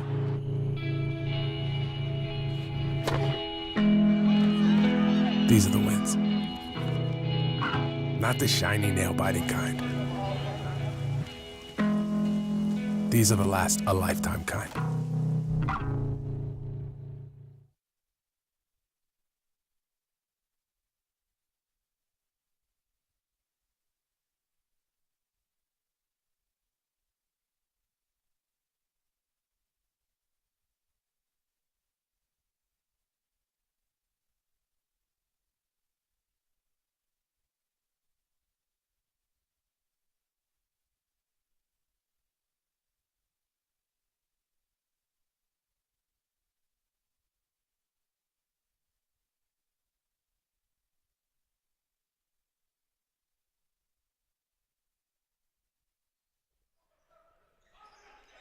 Beacons trying to inbound from under their own basket. Oh, it's taken away. I think he stepped out of bounds. That was, yeah, the athleticism of Adam Floyd just continues to be a sight to see. Yeah, and that's what their Rhode Island College usually is, a very athletic team. And this year they've shown it, but just haven't really been good with field goal percentage at 37.8. And, you know, it's been the missing open looks, especially from three, just 4 for 12 from deep. This is a team that normally shoots 33% from beyond the arc. And Iser Barnes, a great job of just taking it to the rack and drawing contact and completing the basket. That will put UMass Boston in the bonus. These aren't bonus free throws, but next time Rhode Island College free throws, it will be 1-and-1 for UMass Boston, who leads 56-40. Yeah, and it looks like they're starting to get their stride on offense and defense. Starting to look like the team that they were a couple games ago when they went on that 4-and-1 run. Three-pointer is good. That's the one they hit after all the open looks. Roosevelt Shatter hits the fall-away, but still, since Rhode Island College led 17-7 early, the Beacons are plus 13. Or pardon me, plus 23. Plus 23. In the so that came with 5 minutes into the game. So 25, in the last 35 minutes, the Beacons are plus 23. It's going to go to Rhode Island College. And Sinelli always in there, obviously didn't grab the board, but he's always in there. You look at some of the players and watch them on the floor, and every once in a while, they take a play off. Sinelli absolutely never taking a play off, always grinding for the Beacons.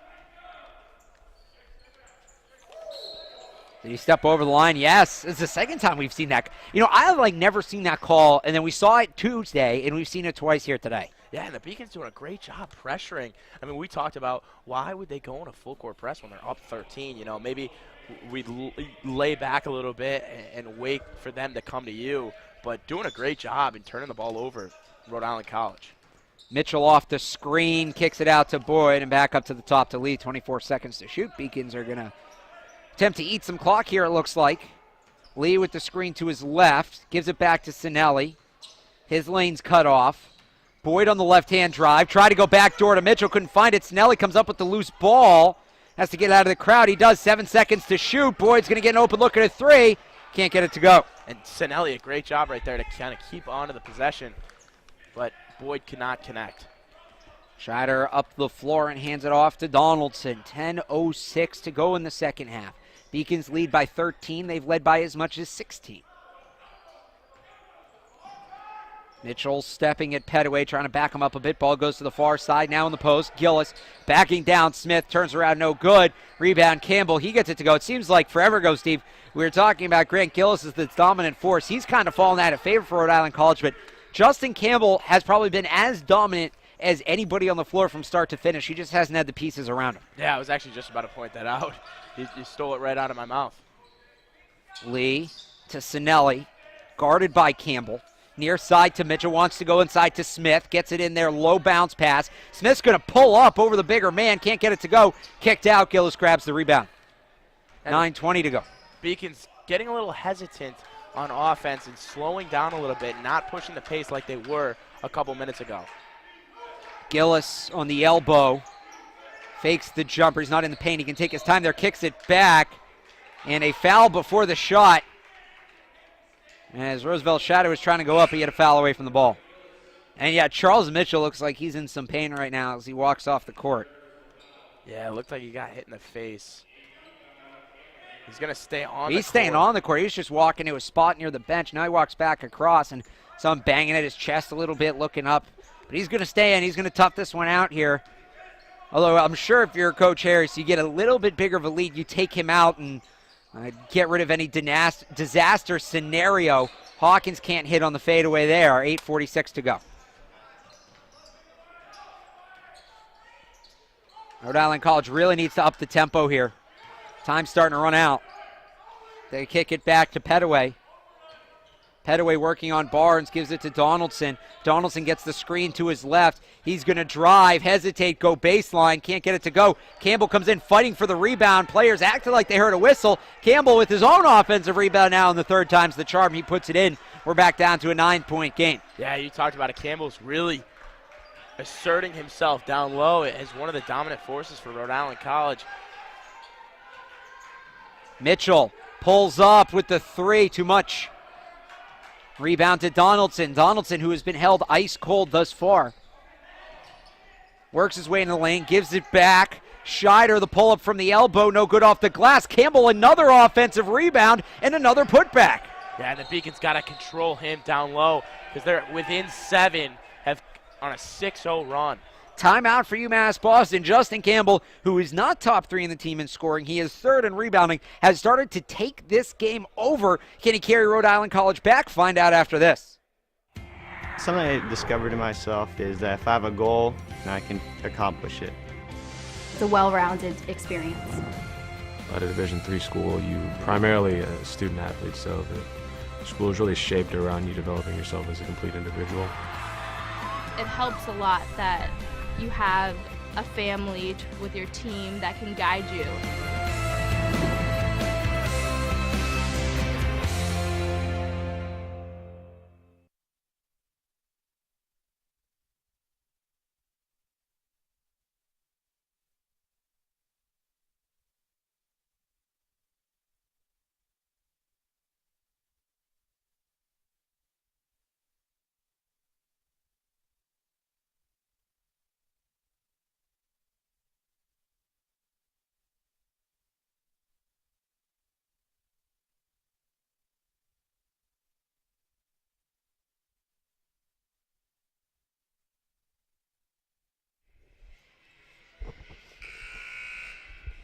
So the Beacons lead just like that. It's been cut down to 7 points. They're up as many as 11 as Justin Campbell has taken this game over 10 points, 10 rebounds, 7 of 10 from the field. And he's got Rhode Island College shooting up over 40%. That's better than the Beacons right now. Yeah, I think they lost their edge a little bit. It'll be interesting to see if they get that back. But those last 4 minutes, it looks like they really lost that edge. Lee flips it back to Sinelli. Sinelli to Boyd. Boyd to Barnes. Barnes to Sinelli. Sinelli to Boyd, up to Lee. 10 seconds to shoot. Screen to the right. Lee on the drive. Hesitates. Puts it up through the contact from Gillis. No good. Rhode Island College can get this down a 5-point game here. Donaldson back to Gillis. Gives it back to Donaldson. Over to the far side wing to Petaway. Into the post to Campbell. Campbell working on Sinelli. Just bullies his way inside. He's blocked from behind. Dayson Sinelli.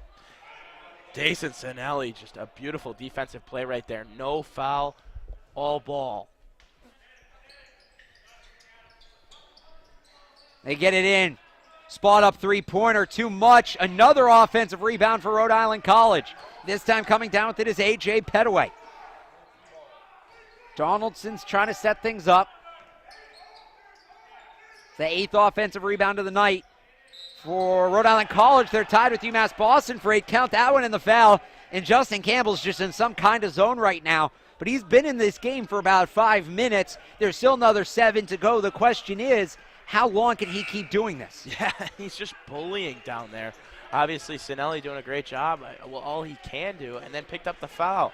So Campbell, they're looking to feed him the ball down low, and he's executing. Campbell plays more minutes than anybody else on the Anchorman's roster, averaging just shy of 32 a game. Beacons try to break the press here. Barnes driving to the basket. They're going to get him for an offensive foul. You can't extend the arm like that. Can't extend the arm like that, and a frustrated Beacons team, 13-point lead has dwindled down to a 4-point lead, and Coach Harris has to do something to get this offense going. Third foul of the game on Barnes. Jake Smith also with 3. Charles Mitchell and Dayson Sinelli each have 3. So Beacons getting a little bit of foul trouble here with 6.5 to go. C.J. Donaldson calls the play out as Charles Mitchell comes to the table, gets ready to check in after a brief break. Campbell on the far side wing. Lobs it to the inside to Gillis. It's knocked away by Hawkins. Anchorman get it back. 5 to shoot. Step back. Petaway. 3. No good off the front of the rim. Saved by Boyd. Oh, and it's scooped up. Here's another look at a 3. Scheider, after the hesitation, takes a high bounce and doesn't go. The Beacons come down with the rebound. It's Ty Lee. And the Beacons have to be better with turnovers. I mean, they did a good job in the first half, but now in the last couple of minutes, not doing such a great job. And not just turnovers, we want to talk about extra possessions in general. What they've given Rhode Island College on the offensive glass, I think the last 4 or 5 possessions, Rhode Island College has had at least one offensive rebound. The second chance points, 13-9 in favor of the Anchorman.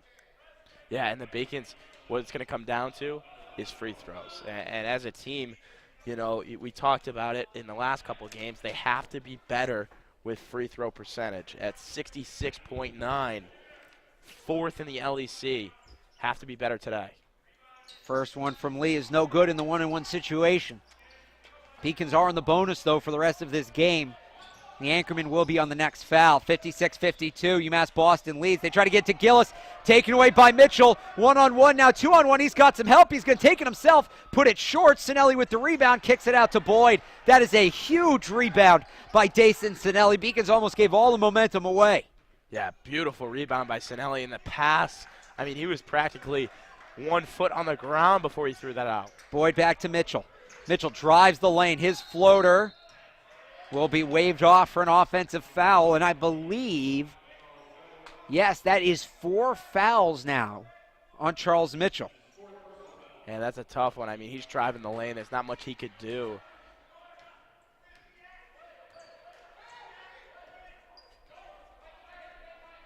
Up over half court, Donaldson, Jake Smith to the table, getting ready to come back in.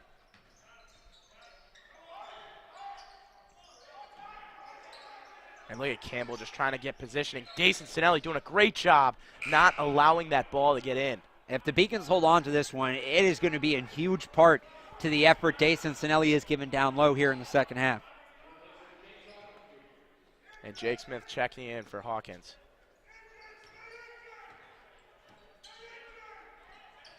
And you can hear Coach Harris yelling, "Stay in, Jake. Don't let Gaddis take you out to the three-pointer," because he's not a three-point shooter. Three-pointer from the far side as the clock was winding down. No, it's saved. They try to get it to Campbell. Is he going to get free throws? No, it looks like this is going to be against Rhode Island College. No, it is going to be free throws for Campbell. Okay.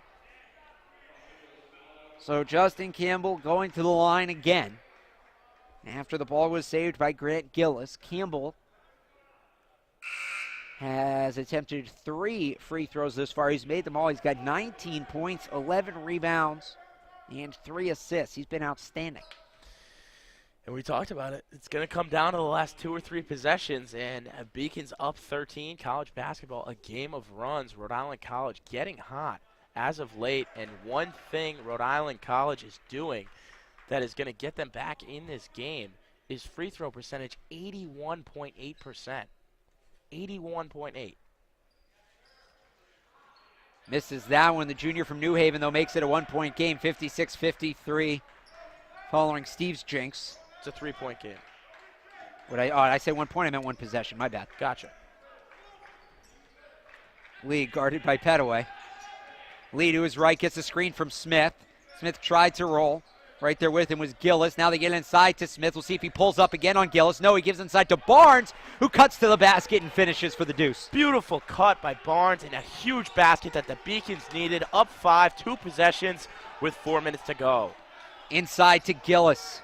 Gillis looking inside for Campbell. Campbell can't finish through the contact. Which way is this foul going to go? Whichever way it is, it's going to be shots. And just it's going to go on Gillis. A hard-fought conference game. I mean, you got 10 fouls for Rhode Island College, if not more. The scoreboard's a little off, and 8 fouls for UMass Boston. It's going to be a great finish.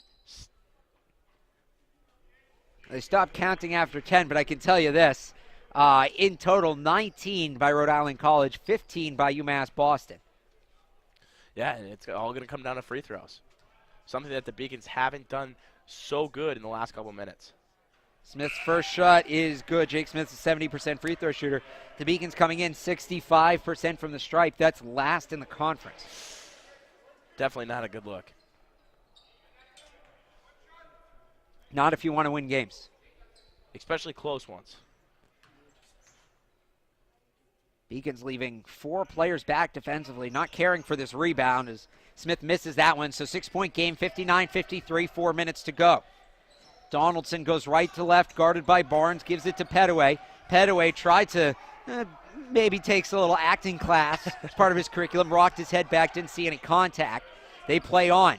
Here's the drive. Donaldson, the leaner, no good. Campbell, another offensive rebound, off balance. He rushed that shot up. I think he expected the contact, didn't get any. Here's Barnes, gives it to Smith on the back door. That foul is going to go against Campbell on the backside, and it will put Jake Smith right back on the line. And Campbell doing a great job of getting that offensive rebound, but just couldn't get the putback. Looked like he rushed it a little bit and looked like he thought that some of the bigger guys were around him when it was only Icer, Barnes, and Ty Lee. The teams will talk it over. We'll be back with Jake Smith shooting free throws. 3:42 to go in this one. It's close. Beacons 59, Rhode Island College 53 on the Beacon Broadcast Network and Little East TV. I'm the first undergraduate alumnus to lead this university. I'm very proud of that. I was literally able to transform my life because of the University of Massachusetts, and I want that for every single student that walks through the door. I did receive a non-athletic scholarship upon entering school.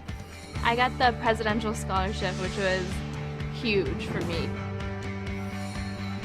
I think there's more opportunities for academic scholarships in Division III. I did receive academic scholarships. Just being involved on campus, being a leader, all those things combined kind of get me recognized. It's a great experience for me.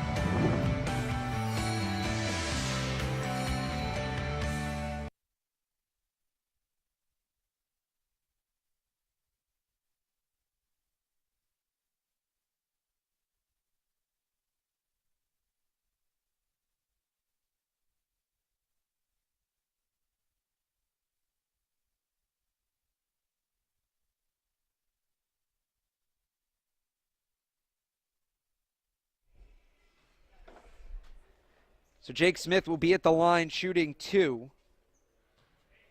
And he's had a great game today. I mean, we talked about Campbell and Gaddis for Rhode Island College, but Jake Smith, I mean, him and Dayson are first of all, you know, they control down low pretty good defensively. And I mean, I think it's his first game having some serious minutes after playing well against Tufts. Smith once again makes one, misses one, makes it a 7-point game with 3:37 to go. Donaldson working on Barnes, goes between the legs, behind the back, gets it to Campbell. Campbell beyond the arc, he's going to drive with the right hand, put his shoulder down on Sinelli, go to the basket, and as good as Justin Campbell was, he's missed his last 3 shots. Yeah, he's struggling, and you know, the Beacons are doing a good job of giving him some serious contact when going up within the lines. 20 points, 14 rebounds, but none in the last couple of minutes. Lee working on Petaway. That clock continues to tick down. 10 to shoot. Lee to the basket. And the rebound is ripped down by Malcolm Smith. To the near side, three-pointer, Scheider. And Rhode Island College continues to miss open threes. They're not forcing any of these shots. They've all been good looks. They just won't fall. Yeah, I mean, some of these shots are wide open looks, but they just can't hit. Beacons perhaps with a chance to ice it here. 2:43 to go, up 7. Barnes gets the ball on the reverse. Gets the screen from Smith, going to drive to the basket, tuck, shoot, comes up short, gets his own rebound, no good. That's going to be out off of UMass Boston. I think Barnes hit his head coming down. He grabbed right for the back of his head there. He'll come up now and shake it off, but he definitely hit the ground hard after that second rebound. Yeah, and it's 2:30 to go, up 7. The Beacons look like they're just trying to run out the clock on offense, not really taking it, obviously aggressive looks in the basket, but it doesn't look like they have too much plans of other than just running out the clock. Donaldson to Campbell. They're giving Campbell the perimeter shot if he wants it. Gives it to Scheider, to Donaldson. I don't know why they're not getting the ball in the hands of Donaldson. He's their best scorer. Petaway, backdoor to Campbell, and he finally breaks his cold streak.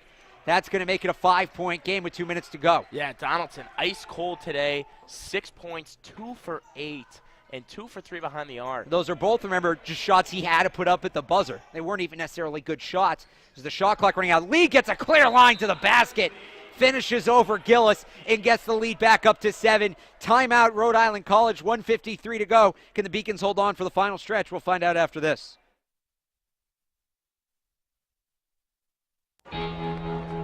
Cheer for the stumbles. The he shoulda had that's.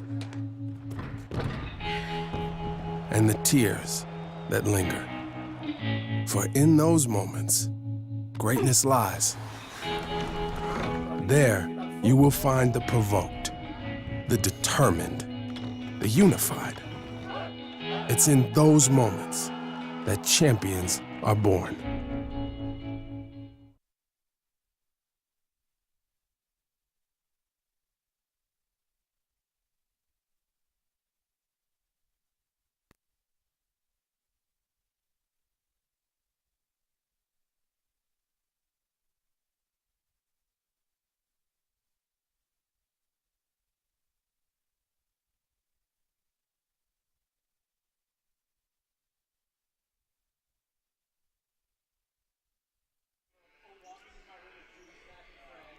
.153 to go. Beacons up 62-55. Alex Barr, Steve Witkowski.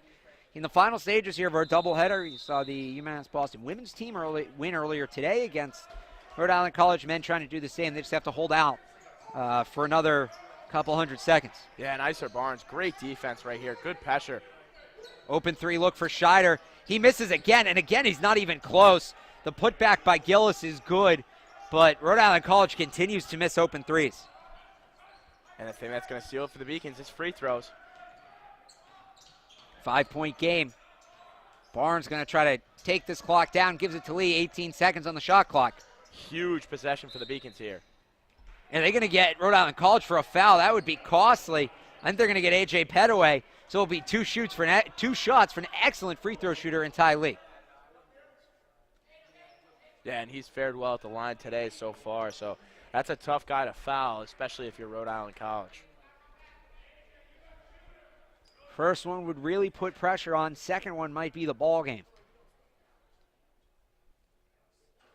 First one's good, 6-point game.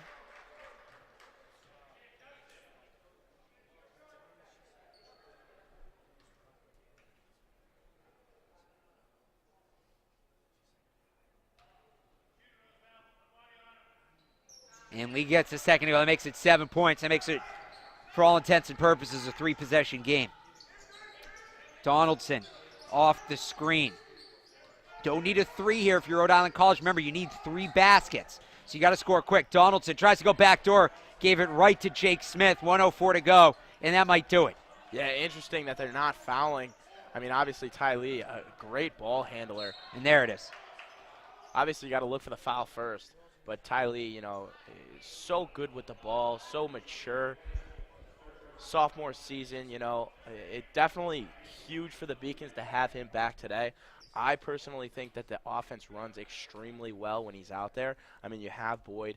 You know, we talked to Coach Harris after the last game, and he said, you know, Mitchell and Boyd have no excuses. They're point guards in college, and they have to play at an elite level. Yeah, but Ty Lee, man, he's special at the point, and then he can dish it out to Boyd or Mitchell behind the 3. Lee knocks down his second and makes it a 9-point game. Donaldson picks it up off the bounce, saving maybe a second. Gives it to Campbell. They're giving Campbell that wide open 3. He elects not to take it. He's not taking a 3 all season. Backdoor cut. Campbell can't get it to go off the glass. His hot streak has significantly cooled off. Took a second there for the foul. Campbell's all over Barnes. They didn't call anything until Donaldson stepped up and gave some contact. Yeah, Jake Smith was wide open down the lane. I know, obviously, at this point, you're just trying to get to the foul line and hit the free throws. But if they handed it off to Jake Smith, that could have been easy too. So this will be Icer Barnes. Got 11 points, 3 of 3 from the stripe. He actually has a double-double, 11 points, 10 rebounds. First one is no good. Not a big rebounder, just 1.6 per game. We talked about it coming out of half there, Steve. A lot of offensive rebounds for him today. Yeah, and he's a hard player. I mean, when you look at a lot of these guys on the floor, you know, they're extremely competitive and they'll play extremely hard, and that's what they've done tonight, and that's why they're up 10 points in a huge conference game for UMass. Donaldson to Scheider. That time he got the rim. Smith has to track this one down. It's going to give Rhode Island College the ball back. With 27.4 to go, Beacons couldn't figure out whose rebound that was. Yeah, and I know it's early in the year, and we're talking about conference games like they're pretty big, and they are. You can't you can't win a conference at the beginning of the year, but you could definitely lose it. And the Beacons going 0-2, especially losing to a bottom-tiered Rhode Island College would have definitely been detrimental. Three-pointer, no good. Campbell, the offensive rebound. The putback with 14 seconds left. And we have a timeout on the floor. 14.3 to go. Beacons up by 9. We're going to close this thing out on the other side. Moving from Turkey, it was a rough journey for me because when you don't really speak the language that well and when you don't really fit in the crowd, it's very easy to disappear. But I decided not to give up, and UMass helped me.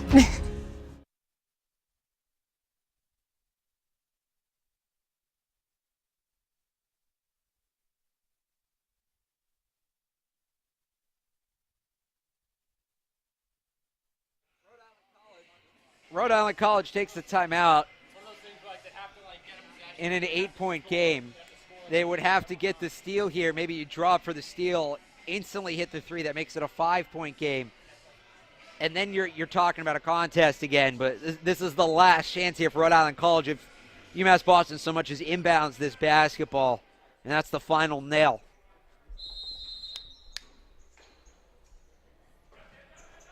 They get it in. Trying to fight his way away was Ty Lee. He's able to hold off the foul call for a second or two. And Lee will get to the line. He can make it a 10-point game. Yeah, and I think that's the nail in the coffin right there. Obviously, UMass Boston doing a great job today offensively. And he talked about pushing the pace. I think they had a better first half offensively than they did in the second half. I would agree with that. You would, yeah. Yeah, I think they seemed a little more panicked in the second half. I think they were so worried about keeping the tempo up. They're more worried about just shooting the ball and not where they were shooting it from. Yeah, I mean, obviously a lot of free throws made just because of the fact. I think they have 6 or 7 points because of these free throws. But I think that, you know, he talked about pace was going to be pushed and stuff like that. But, you know, I think they did a great job in the first half, and obviously a huge win for UMass Boston. Late three from Smith, misses everything. Rebound for Barnes. He'll just run it out with 2 seconds to go, and that is the ball game. The Beacons survived some early struggles. They were down 17-7. They came back to pick up the win, 86-59. UMass Boston improves to 5-4. They're over 500 for the first time since starting the season. 3-1. They moved to 4-3 at home, and they pick up their first conference win. Rhode Island College proves to 2-9. They are winless on the road. 0-2 in the conference. They have lost their 6th straight. We'll be back on the other side with head coach Jason Harris. Don't go here. The UMass Boston Beacons postgame show starts now. My name's Albie Daly. I'm from Able Park, New York. I'm a forward on the UMass Boston men's hockey team, and my current major is exercise and health sciences. Being a member of the men's hockey team is a tremendous honor, just because being able to play collegiate sport while pursuing my dreams of becoming a physical therapist and studying what I'd like to in school means a lot. My favorite memory as a member of the men's hockey team would probably be a big goal that I scored last year, the NCAA quarterfinals, ECAC's quarterfinals against University of New England. What a turn in momentum! Just because it was a big boost for both myself and our team moving forward. Perfect shot right there over the shoulder of the goaltender Drost. Frozen Fenway was just our outdoor game at Fenway Park, and it was a tremendous experience, I think, both for me and the guys on the team, and the program as a whole. But we got to see the Red Sox locker room, which was an awesome experience, and just being at Fenway Park when you go to school in Boston is second to none, really, and that's what you look for, when you're trying to experience collegiate athletics, and it's a really cool thing to be a part of. Being a student athlete at UMass Boston is a tremendous honor, just because it gives you the chance to really focus on your studies in a great academic environment while pursuing what you want athletically. So it's a pretty powerful thing.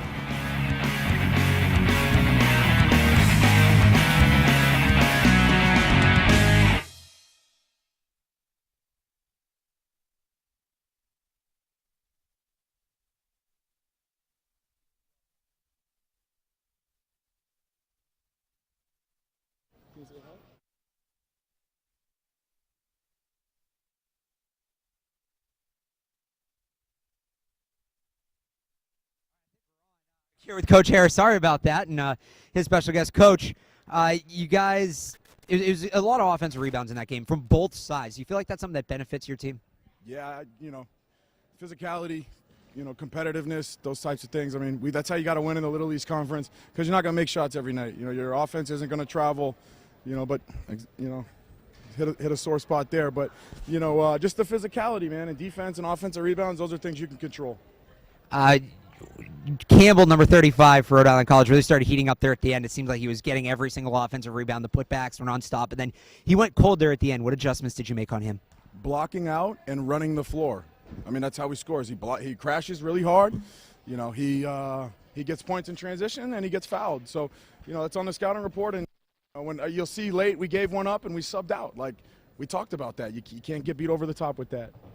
Fine, one more, and then I'll give you the mic, I promise. You had Charlie Mitchell out tonight. You got Ty Lee back. You guys have been back and forth with injuries. What's this team's potential when you guys finally get your full unit out on the floor? I mean, listen, at the beginning of the year, we talked about we have enough talent to really beat anybody in the conference. After the UMass Lowell game and even at halftime there, we talked about having enough talent to beat everybody left on our schedule. So I really believe that, but it's about continuing to not beat ourselves, and we got to get healthy, and we got to finish the semester. We still got 2 games left, and then we got to spend some time with our families, and we got to get rested. And it's a long break, and it's a long year.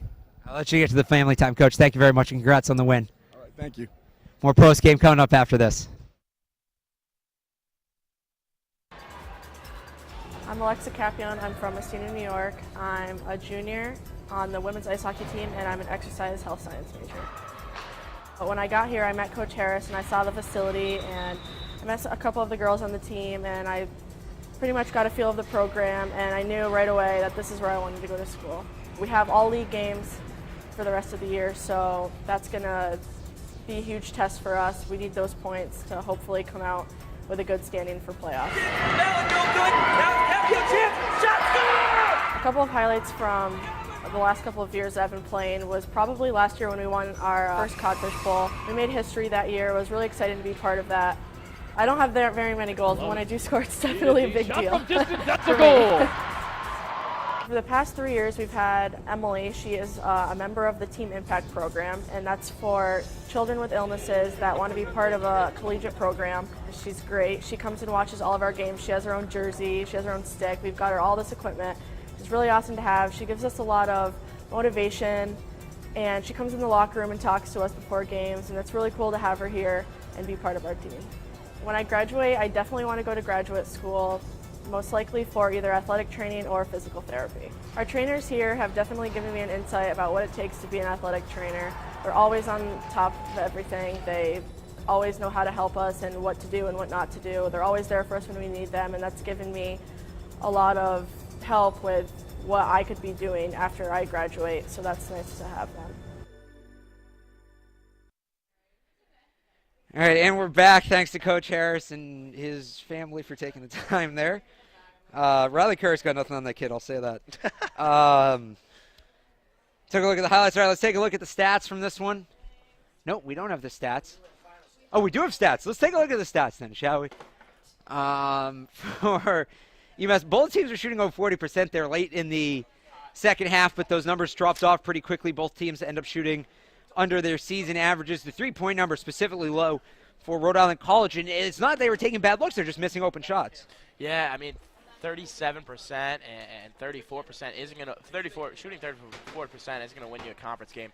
And I mean, the three-point percentage really picked up UMass Boston's offense, and the free throw percentage, I mean, 73.1. It did him justice at the end. Huge win for the Beacons, and excited to finish out the rest of the conference.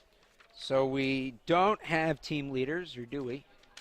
We don't. I can tell you this. Team high 21 points for Ty Lee. He was 4 of 11 from the field, but he got to the line 16 times and made 13 of them. That's got to be some sort of record. I'll have to check that overnight. You can check that out tomorrow on beaconathletics.com. Dayson Sinelli had 10 rebounds. That was second to Iser Barnes, 11. As for assists, you had 3 from a couple of different players, so the Beacons spreading the ball relatively well. For Rhode Island College, Justin Campbell with a game-high 24. He was 10 of 18. Only other member of the Anchorman in double digits was Grant Gillis with 10. C.J. Donaldson, the leading scorer for Rhode Island College, held to 6 points on 2 of 9 shooting. Yeah, I mean, it was a great game for the Beacons. Obviously, their last conference game before the break, a huge win, and it should be an exciting second half. So you mentioned that was the last game, last home game before the break, last conference game. Beacons actually have 2 more. They will be in action on Tuesday at Suffolk. That's a 7 o'clock game. And then one more home game on Thursday against Eastern Nazarene. That's a 5 o'clock start, and then they're off until 2018. So for info on those games, game previews, and more, you can check out beaconsathletics.com. Follow UMass Boston Athletics on Twitter at UMass Beacons. All right, before we go, I want to thank everybody who has put this broadcast on, has been hanging out with us throughout the day. Our producer in absence, Seth Orensky, Alex Carasoto, and Charlie Hughey for pushing all the buttons. Alyssa Fugel on assistant replay. Roxanne, Cassie, and Cassidy for doing a great job on the camera so you could actually see everything. I'm forgetting somebody. Oh, of course, we got Steve here. Steve, it's been a pleasure. Always a pleasure. Did I miss somebody? I'm just reading the names that are on here. Is your name not on there? All right, so who put that together? Come on, guys. Giovanna did a great job. She was on the game cam. She did more than anybody else. Thank you very much, Giovanna, for me personally, for doing a fantastic job on this one. Steve, it's been a pleasure. A couple doubleheaders this week. It's been a good time. Looking forward to doing more of those with you. It's snowing, so let's get out of here and enjoy the weekend, everybody. The final, one more time, 2 wins for UMass Boston on the day. They sweep Rhode Island College. This has been a production of the Beacon Broadcast Network. My name's Alex Barth. Thanks for watching. We'll see you.